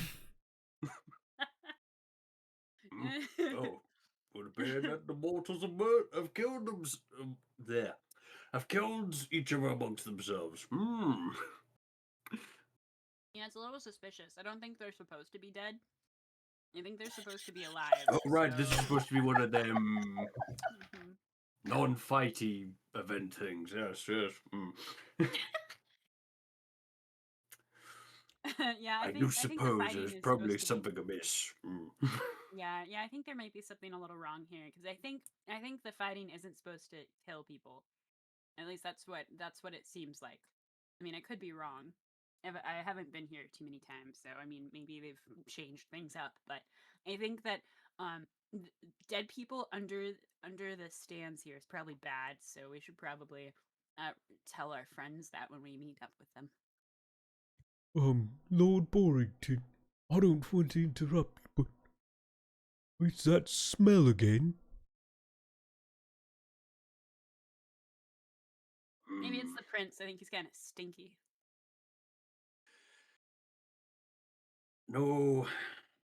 Funny reckons someone or something is messing with the magic that was placed around the arena. I see. Fair enough. Which he's not wrong. It's very blatant to see, especially with that individual that so blazingly jumped down and was interfering with it, but yeah.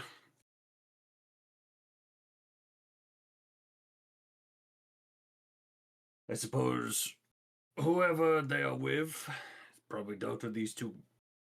Did you say wait, so were they wearing the armor? Or were they like the bodies? Sorry. Yeah. Yeah. It is two corpses in armor. Okay. You'd So it's recognize fair it. to assume. Yeah, go ahead. Yeah, you'd recognize it as the armor of the guards that were in the Yeah. observatory with you.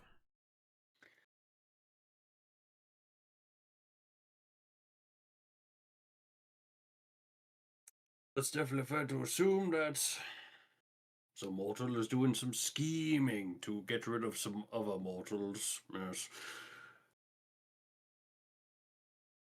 Yeah, I think so. I think that's a good observation for sure.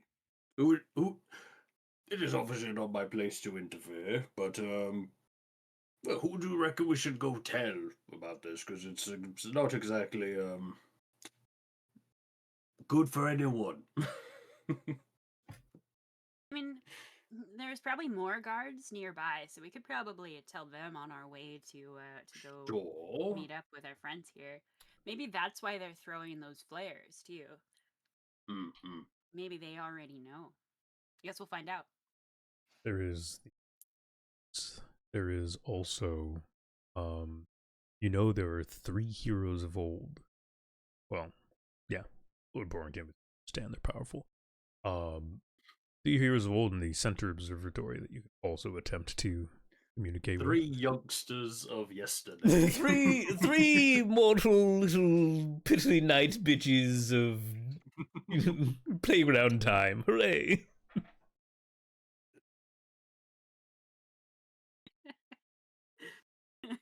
Dying constantly. Tell you what. Yeah. Where would you like to go? I think we've got a couple people here we could tell on our way. Well, I'll let you lead because I feel like that's the right choice here. Okay. Yes. Sure. That is the best idea. I'm just a soldier. I just have a really cool Incredibly. mech. I'm just what do I know? I'm just a girl. Just a girl eating girl dinner. And- Shove and- more nuts. Just the fucking nuts and just fucking squirreling away dried fucking meats and fruit. Jesus. Pockets full of nuts. Hands full of nut. Mouth full of more nut. As every girl Take that should as you be. will. Well,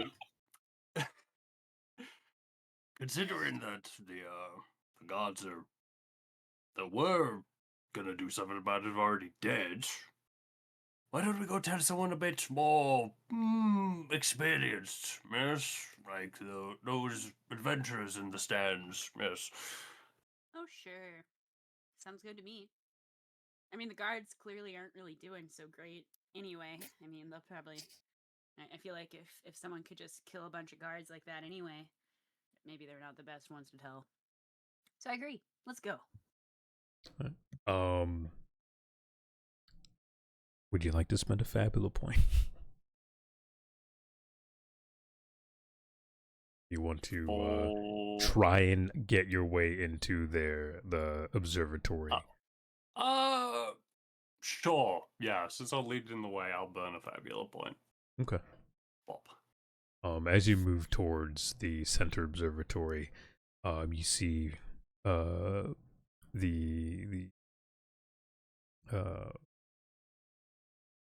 I guess what's called a door open, and out steps the woman known as the High Mage Voska. It seems the cacophony has caught her attention as she's stepping out and looking towards the noise and color. Guards, what is the cacophony out here? Guards turn and tell her it's some noise, rabble-rousers with fireworks, apparently.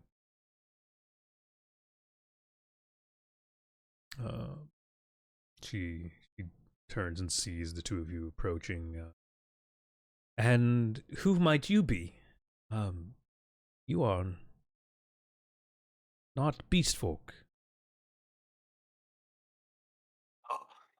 Finally, one of these mortals actually knows how to use their eyes. Good job,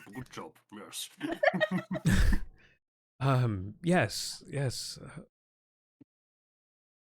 I have many questions, but you seem to have... wait for now.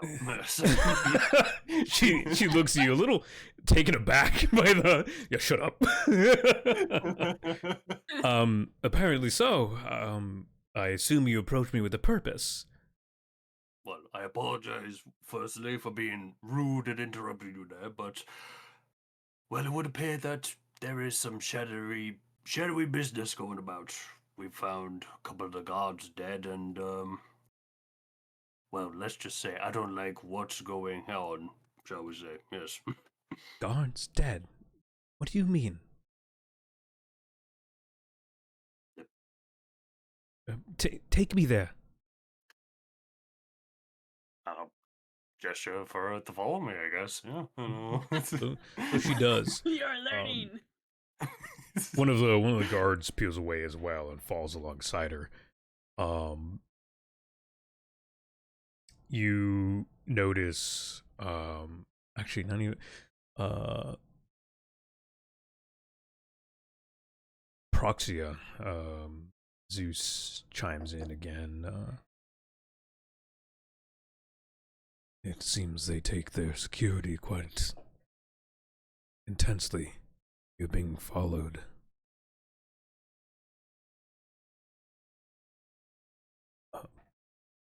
Four shapes.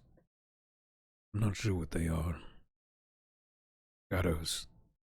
They smell weird. Oh, that's no good. As you kind of look around, but I try to keep it like not super obvious. As you glance around, in the corner of your eyes, there is the smallest bit of shadowing where there should be light. And it's not like there's a shape there. It is literally a shadowing of the corner of your eyes. Something hiding within the edges of your vision. You make it to the corpses of the knights who they crumpled on the ground.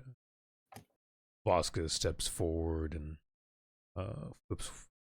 flips one of them over, and across his chest you see a vicious black rotting gash across his chest. Look of twisted agony across his face. The smell of rot emanates as if his corpse has been lying here for weeks in the sun.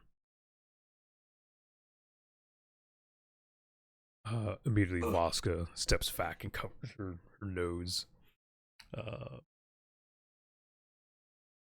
Farnier begins to growl.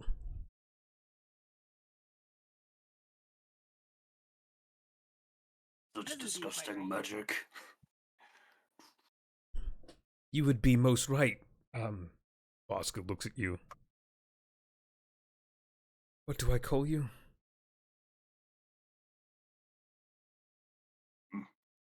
Formalities don't matter too much right now, but it is Lord Mornington for future reference. Yes. Yes, Orrington, you'd be most right that this is magic that is foul. It is dark in nature. I've not seen this in recent years. I've only seen it to the north, and Well, we know a certain someone who's been messing with things up north now, don't we? yes, we do. Quick, let us make way towards Lady Arms's observatory. I have words to speak with her.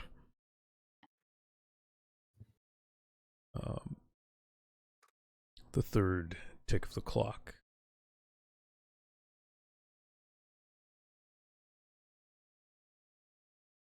What would y'all like to do? We should go that way. That's the direction we were going anyway, is in that vague direction. The Something like that. fireworks were from a slightly different area, but basically on the way.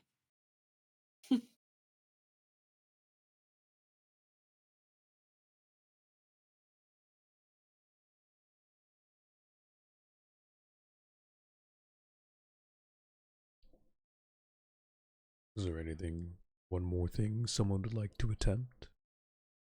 You've drawn a crowd away from the machine. You pulled Voska from her observatory. There's a group of people now moving towards Lady Alms's observatory, and shadowy figures run amongst you. A singular one stands inside of the arena, staring at a supposedly invisible magical wall.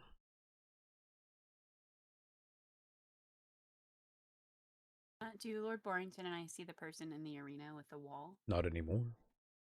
You've left the observatories.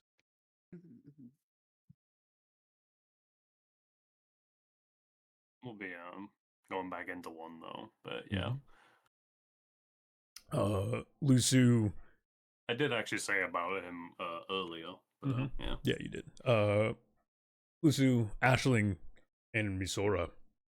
The three of you having grouped together again, you can see Lord Borrington and Proxia marching rather quickly alongside, surprisingly, the High Mage Voska, one of the heroes of War of the Breach. They seem to be making haste towards Lady Alms's observatory.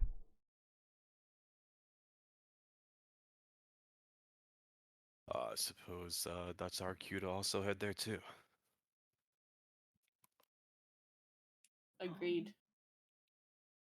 Yeah. Sorry, good. No, I was just thinking, if people were like still, I'm assuming, distracted by everything, so it wasn't like, yeah, with only 3 fireworks going off, the distraction and awe begins to turn into confusion as people are now wondering what the heck is going on. Usually a fireworks show is far more fantastical than that, though the 3 were neat. People kind of glancing around like, what's going on? Was there a misfire? Was that magic? I'm wondering if I should just throw more out there just to make sure that people don't like. Would shooting our own eggs off use this last No thingamajig? Okay. No, I would not. It would draw the attention of the crowd towards you, though. probably not best to And draw then- them towards the arena. So yeah. Yeah, I was gonna say like maybe I don't know a slingshot somewhere that the other way or whatever, or Send I more could towards. leave if I leave like a timed package on the stage. Yeah, I mean, if I could throw it more towards where the crowd, well, not at the crowd, but like, like the area above, like the sky above the crowd, you know. Use some of that strength. I will say, unless they are remodified, these distractors you have are designed to pop within a certain distance of you guys. You probably wouldn't be able to throw it far enough to not have it draw attention towards you. Never mind then. Could I use a Fabula point to set up like an egg like, hang show? on. What do you mean? Like I just have a bunch of them that get, released. You just want to spin a Yeah, fabula to make a yeah, fireworks to show, just- basically. yeah, to just like keep If the you crowd from questioning what's going on, I guess. in a large scale, I think it would require a rule, I'd say, to properly conjure the magics to do so. Because it's a strain, like it strains your body to make things out of yourself. Yeah. A simple fabula point I'd give you, but I'd also give you effects for draining yourself. So, Okay. I probably wouldn't do that right now. What if I be like take Proxias and Lord Barrington's and just kind of make them bigger so that they aren't just like a few, but they are essentially equivalent to like a larger scale. yeah, I'd say you could. It would be quite feasible to inject some extra mana. Okay. These the remaining egg popper distraction firework things. Yeah. Fabula point and 5 MP. Okay. And yeah, so channeling mana into the I guess meeting up with and Proxia. Vasca looks at you three very confused as more people join in the posse that is now moving towards Lady Olms's observatory.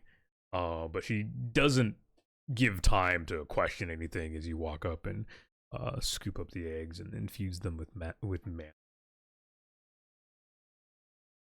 Shh, it's fine.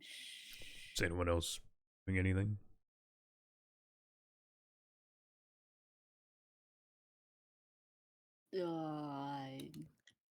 I'm watching for those shadowy figures that I can't really see that are really suspicious.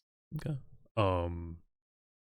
Yeah, glancing around, again, when you go to look behind yourself, the corners of vision filled with shadows every time, as if something is following.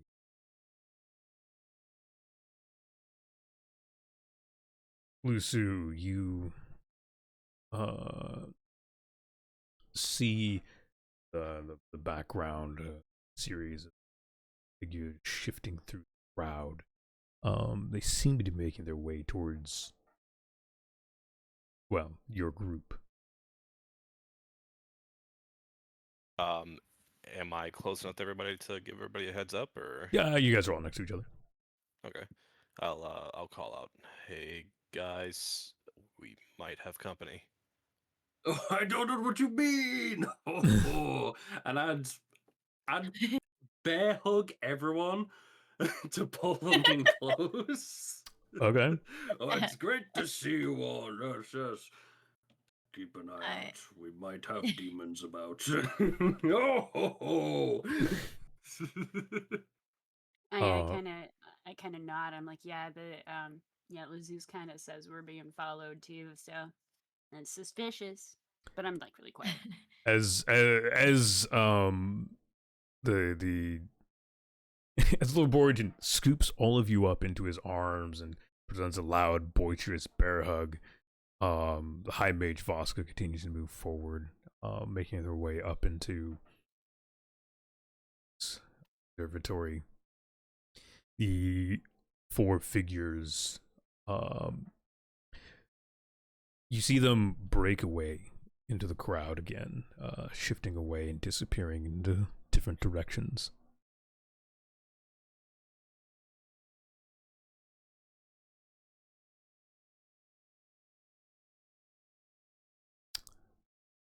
I am confused.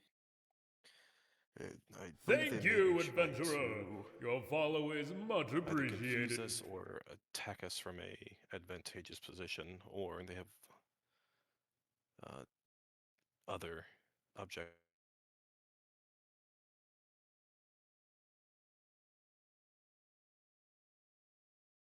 Well, other than we did us. have those guards that we found that are very, very dead. There might be other things going on here in general that I think are very suspicious. I don't think people are playing very nicely here. Considering the ick that we got from Amsa, I think I agree. It's not my place to interfere, but, well, should probably get the mortals away from the arena. Whilst I go and accompany that mage that knows how to use her eyes for once. So, yes. Well, I'm already on it, so I can distract the civilians. Sora's super good. She got this. Um, as you guys talk, and the fourth clock fills in. The The world blows up. the horn initiating the beginning of the next stages of the show blares from the arena. Crowd looks about, and though some of them keep their eyes at the skies and wondering about those fireworks. About half the crowd returns to their seats, slowly finding themselves sitting and waiting in awe of what might come from the city of Anares, and maybe the Czar will finally present something glorious this year.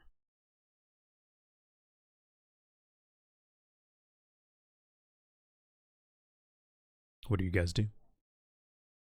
You see the two half giants begin to cart the large tarped thing towards the fairgrounds. Now is not the time to split up anymore, guys. We need to stay together for this. Agreed. Should we go back I- to Lady Olmsted's observatory? I think sticking with that high mage may be the best option.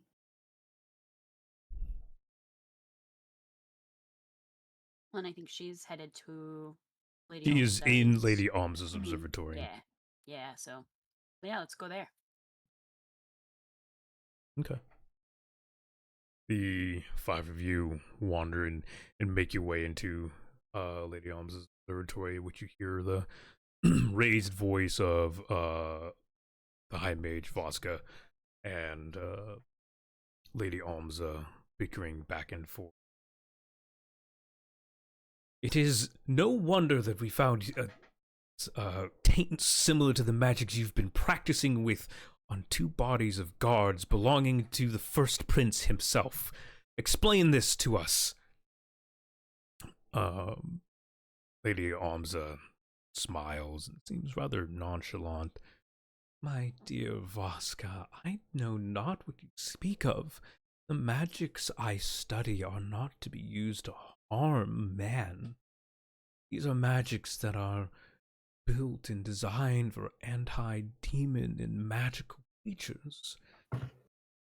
I would never use these things against my fellow prince. Especially not the first prince. May he live forever. She says with the thickest sarcasm. Nah, I believe it. 100% believable. But yeah, Uh-huh. you know, I kind of, it's like, yeah, I understand. Um, Lady Amza turns towards the group as she as the events go on, and my guest, it seems you've brought one of your companions. Wonderful. Please come. Have a seat. We were just being joined by the esteemed High Mage herself, were we not? Vaska looks at her and turns to leave. As she does so, the man who's been guarding over Lady Almza steps in front of the entryway, blocking it. My lady has invited you to sit, High Mage. No matter your stature, you would not turn down an invitation from a prince.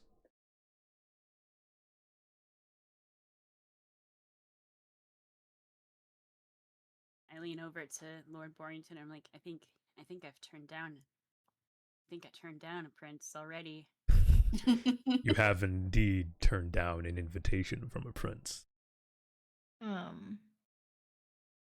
would say that Misora is now probably looking around anxious since this is supposed to target, demons and other creatures. So I would assume Looking that I around, am I'm Coming very up anxious here. looking around, looking at the group, yeah, but also trying to keep my composure and hoping that they notice looking my around yeah. the area, you first your look of worry is simply because the area is. You've known Lady Almza has mentioned an interest in magics and foul things, but Mm-hmm. you look about, something catches your eyes. A burning sensation as eyes flick over the corner of the room. Sigils, once again. Language long forgotten. Old demonic tongues scrawled across the seams of the room. They're tiny and small, but their magic is sensible to someone of your disposition. Um, don't have a good feeling about this, guys. I don't think this is gonna go well for me.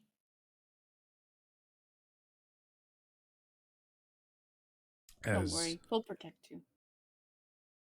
As you gather around and find your places within the observatory, seeing the dangers around you over the magical amplifier.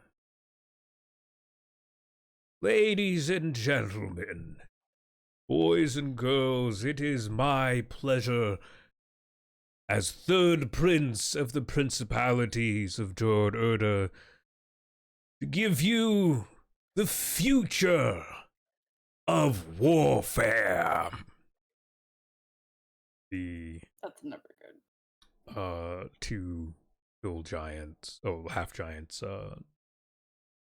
drop the cart. In doing so, the large tarp spreads away, and standing there is a massive Magitech golem, though it lacks what should be in its centerpiece a core. It rises, its body whines and churns. Ladies and gentlemen, lay your eyes upon the Destructor class golem Gigantus. Its armaments designed to destroy the most sturdy of defenses. Its hand raises and folds back and reveals a large Magitech cannon. It glows with power and whines, and in the back of your head, Proxia, hear an ache. A single word from Zeus. Kin. He Yeah, did guys, I it. don't think this is good. He did it again.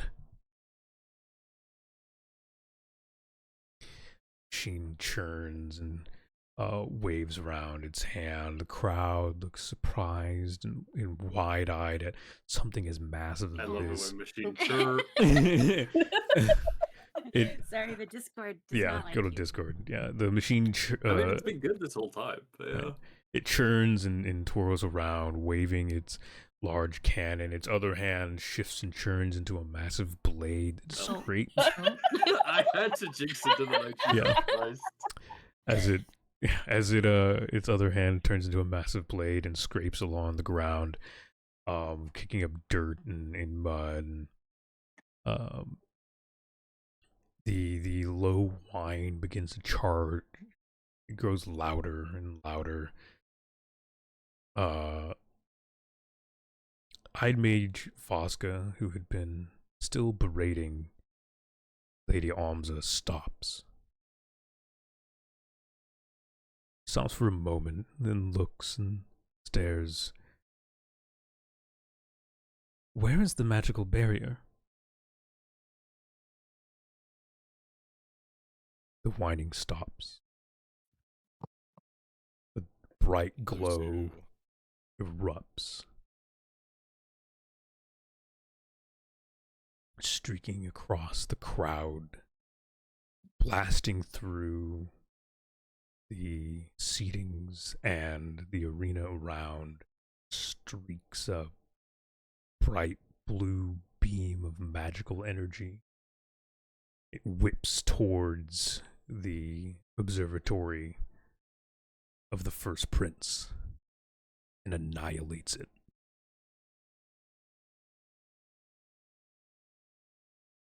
Oh shit. Glad I wasn't in there. Whew. Right?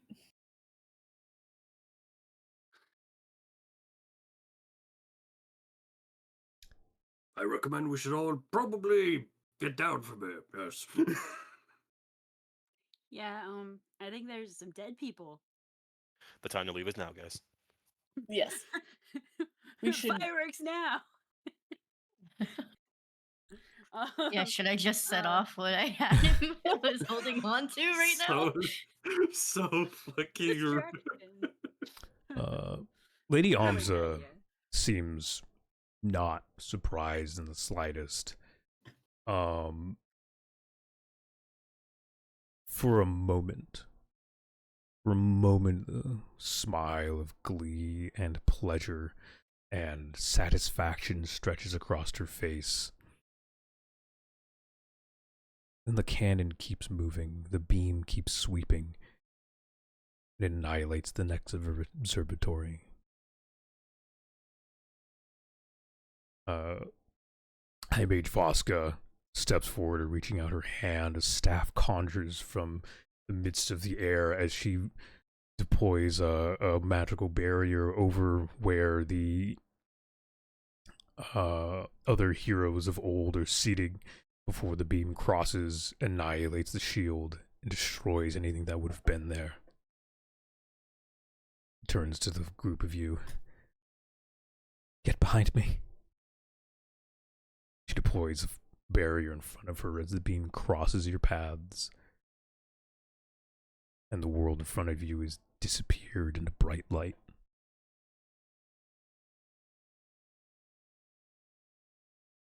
we'll end the session there. No! That's brutal. We almost became like I don't even know, dust. Molten? Nah, It I'll wouldn't even survive be it. It's anything. fine. It would just be vaporized. So Our Ions. shoes would be left behind. Steamy shoe memes. Yeah. Well, Thank you for that. that's one way to end an episode. That's for sure. Jeez. Yep. Rude. If you Goldfish. guys want, I was gonna say, because I know we won't be here for the 7th, but we Mhm. can do next week if you wanted on the 28th, if that worked. Would you guys like to do next week? I'm fine with that. Yeah, I should be okay. That's fine. I will speed up my writing and do next week. Is that okay? That's if that's fine. okay for you, okay. No, I had planned this originally to be a weekly thing, so I am totally fine. I have things already Okay. that I just have to create 2 things with how things turned out today. He Everything He's is just- going fine. he's just being extra. It's fine. Fine, it's fine. Yeah, no, I hope you guys had a good time. I'm gonna click this button. Hopefully it works this time. Aha! Look at that. Be calculated for everyone. What's this? Nice. I have 10 XP? Wow, that's enough XP to level up. What? Crazy. Wow. Wow! let's go. Yeah. Okay. Like, Can What we the click fuck this do I little want my level up doohickey? in? Doohickey thingy mabobber? Oh, you pressed the finger button. Yeah. Yeah. Okay. So now what? I don't know. I haven't leveled up in this before, so I didn't think about that ahead of time. I assume you just allocate your point in yeah. whatever class. You should have have, a point to allocate to a class, and from a class into an ability. Oh, I see. I see. I see. I see. So you can gain a point in one of your classes of choice, and whatever class that is, you get an additional skill point to put into a skill of that class. Okay. Yes. Or just like other, like as long as it's Madness. equal to the amount of numbers, I guess. Yeah. Hope you guys had fun. That was quite a workaround to get where I needed to, but I had a good time.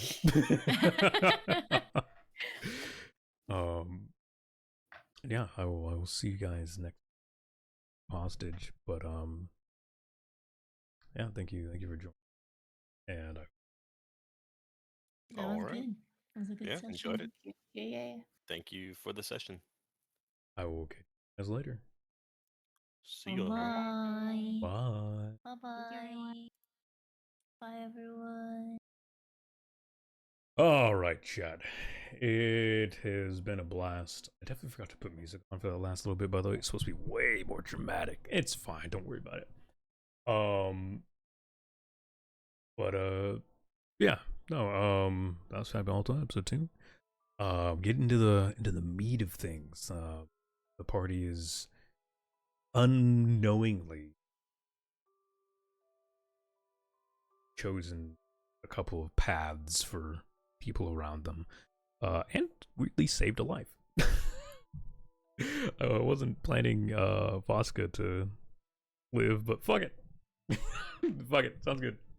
Well, I guess I can still kill her. That's besides the point. Anyways, for those of you who don't know who I am, my name's Hippie. I'm a variety caster here on Twitch and on YouTube. I post almost solely TTRPG content. You'll find me here playing all kinds of things for video games, and then every Wednesday here on Twitch we do Lancer, the mech TTRPG, which we are on season 2. Well, technically, yeah, season 2, of the current campaign, Lancer Breaking Ground. It is a homebrew, another one I am very much enjoying. So do check that out. It's also on the YouTube. And every Saturday at 6 p.m. Pacific time, well, every other Saturday, 6 p.m. Pacific time, we do Fabula Ultima here, as we did today. We're continuing the adventures of the group next Saturday. So what is that? It's like the 7th or something. I don't know what next Saturday is. Actually, it's the 28th. On the 28th, we'll be doing another session. So, yeah. Thank you guys so much for being amazing. I love each and every one of you, and I hope to see you all in the future. So with that, sadly, the tavern doors will be closing. So finish your drinks, ladies and gentlemen. And until next time, bye-bye.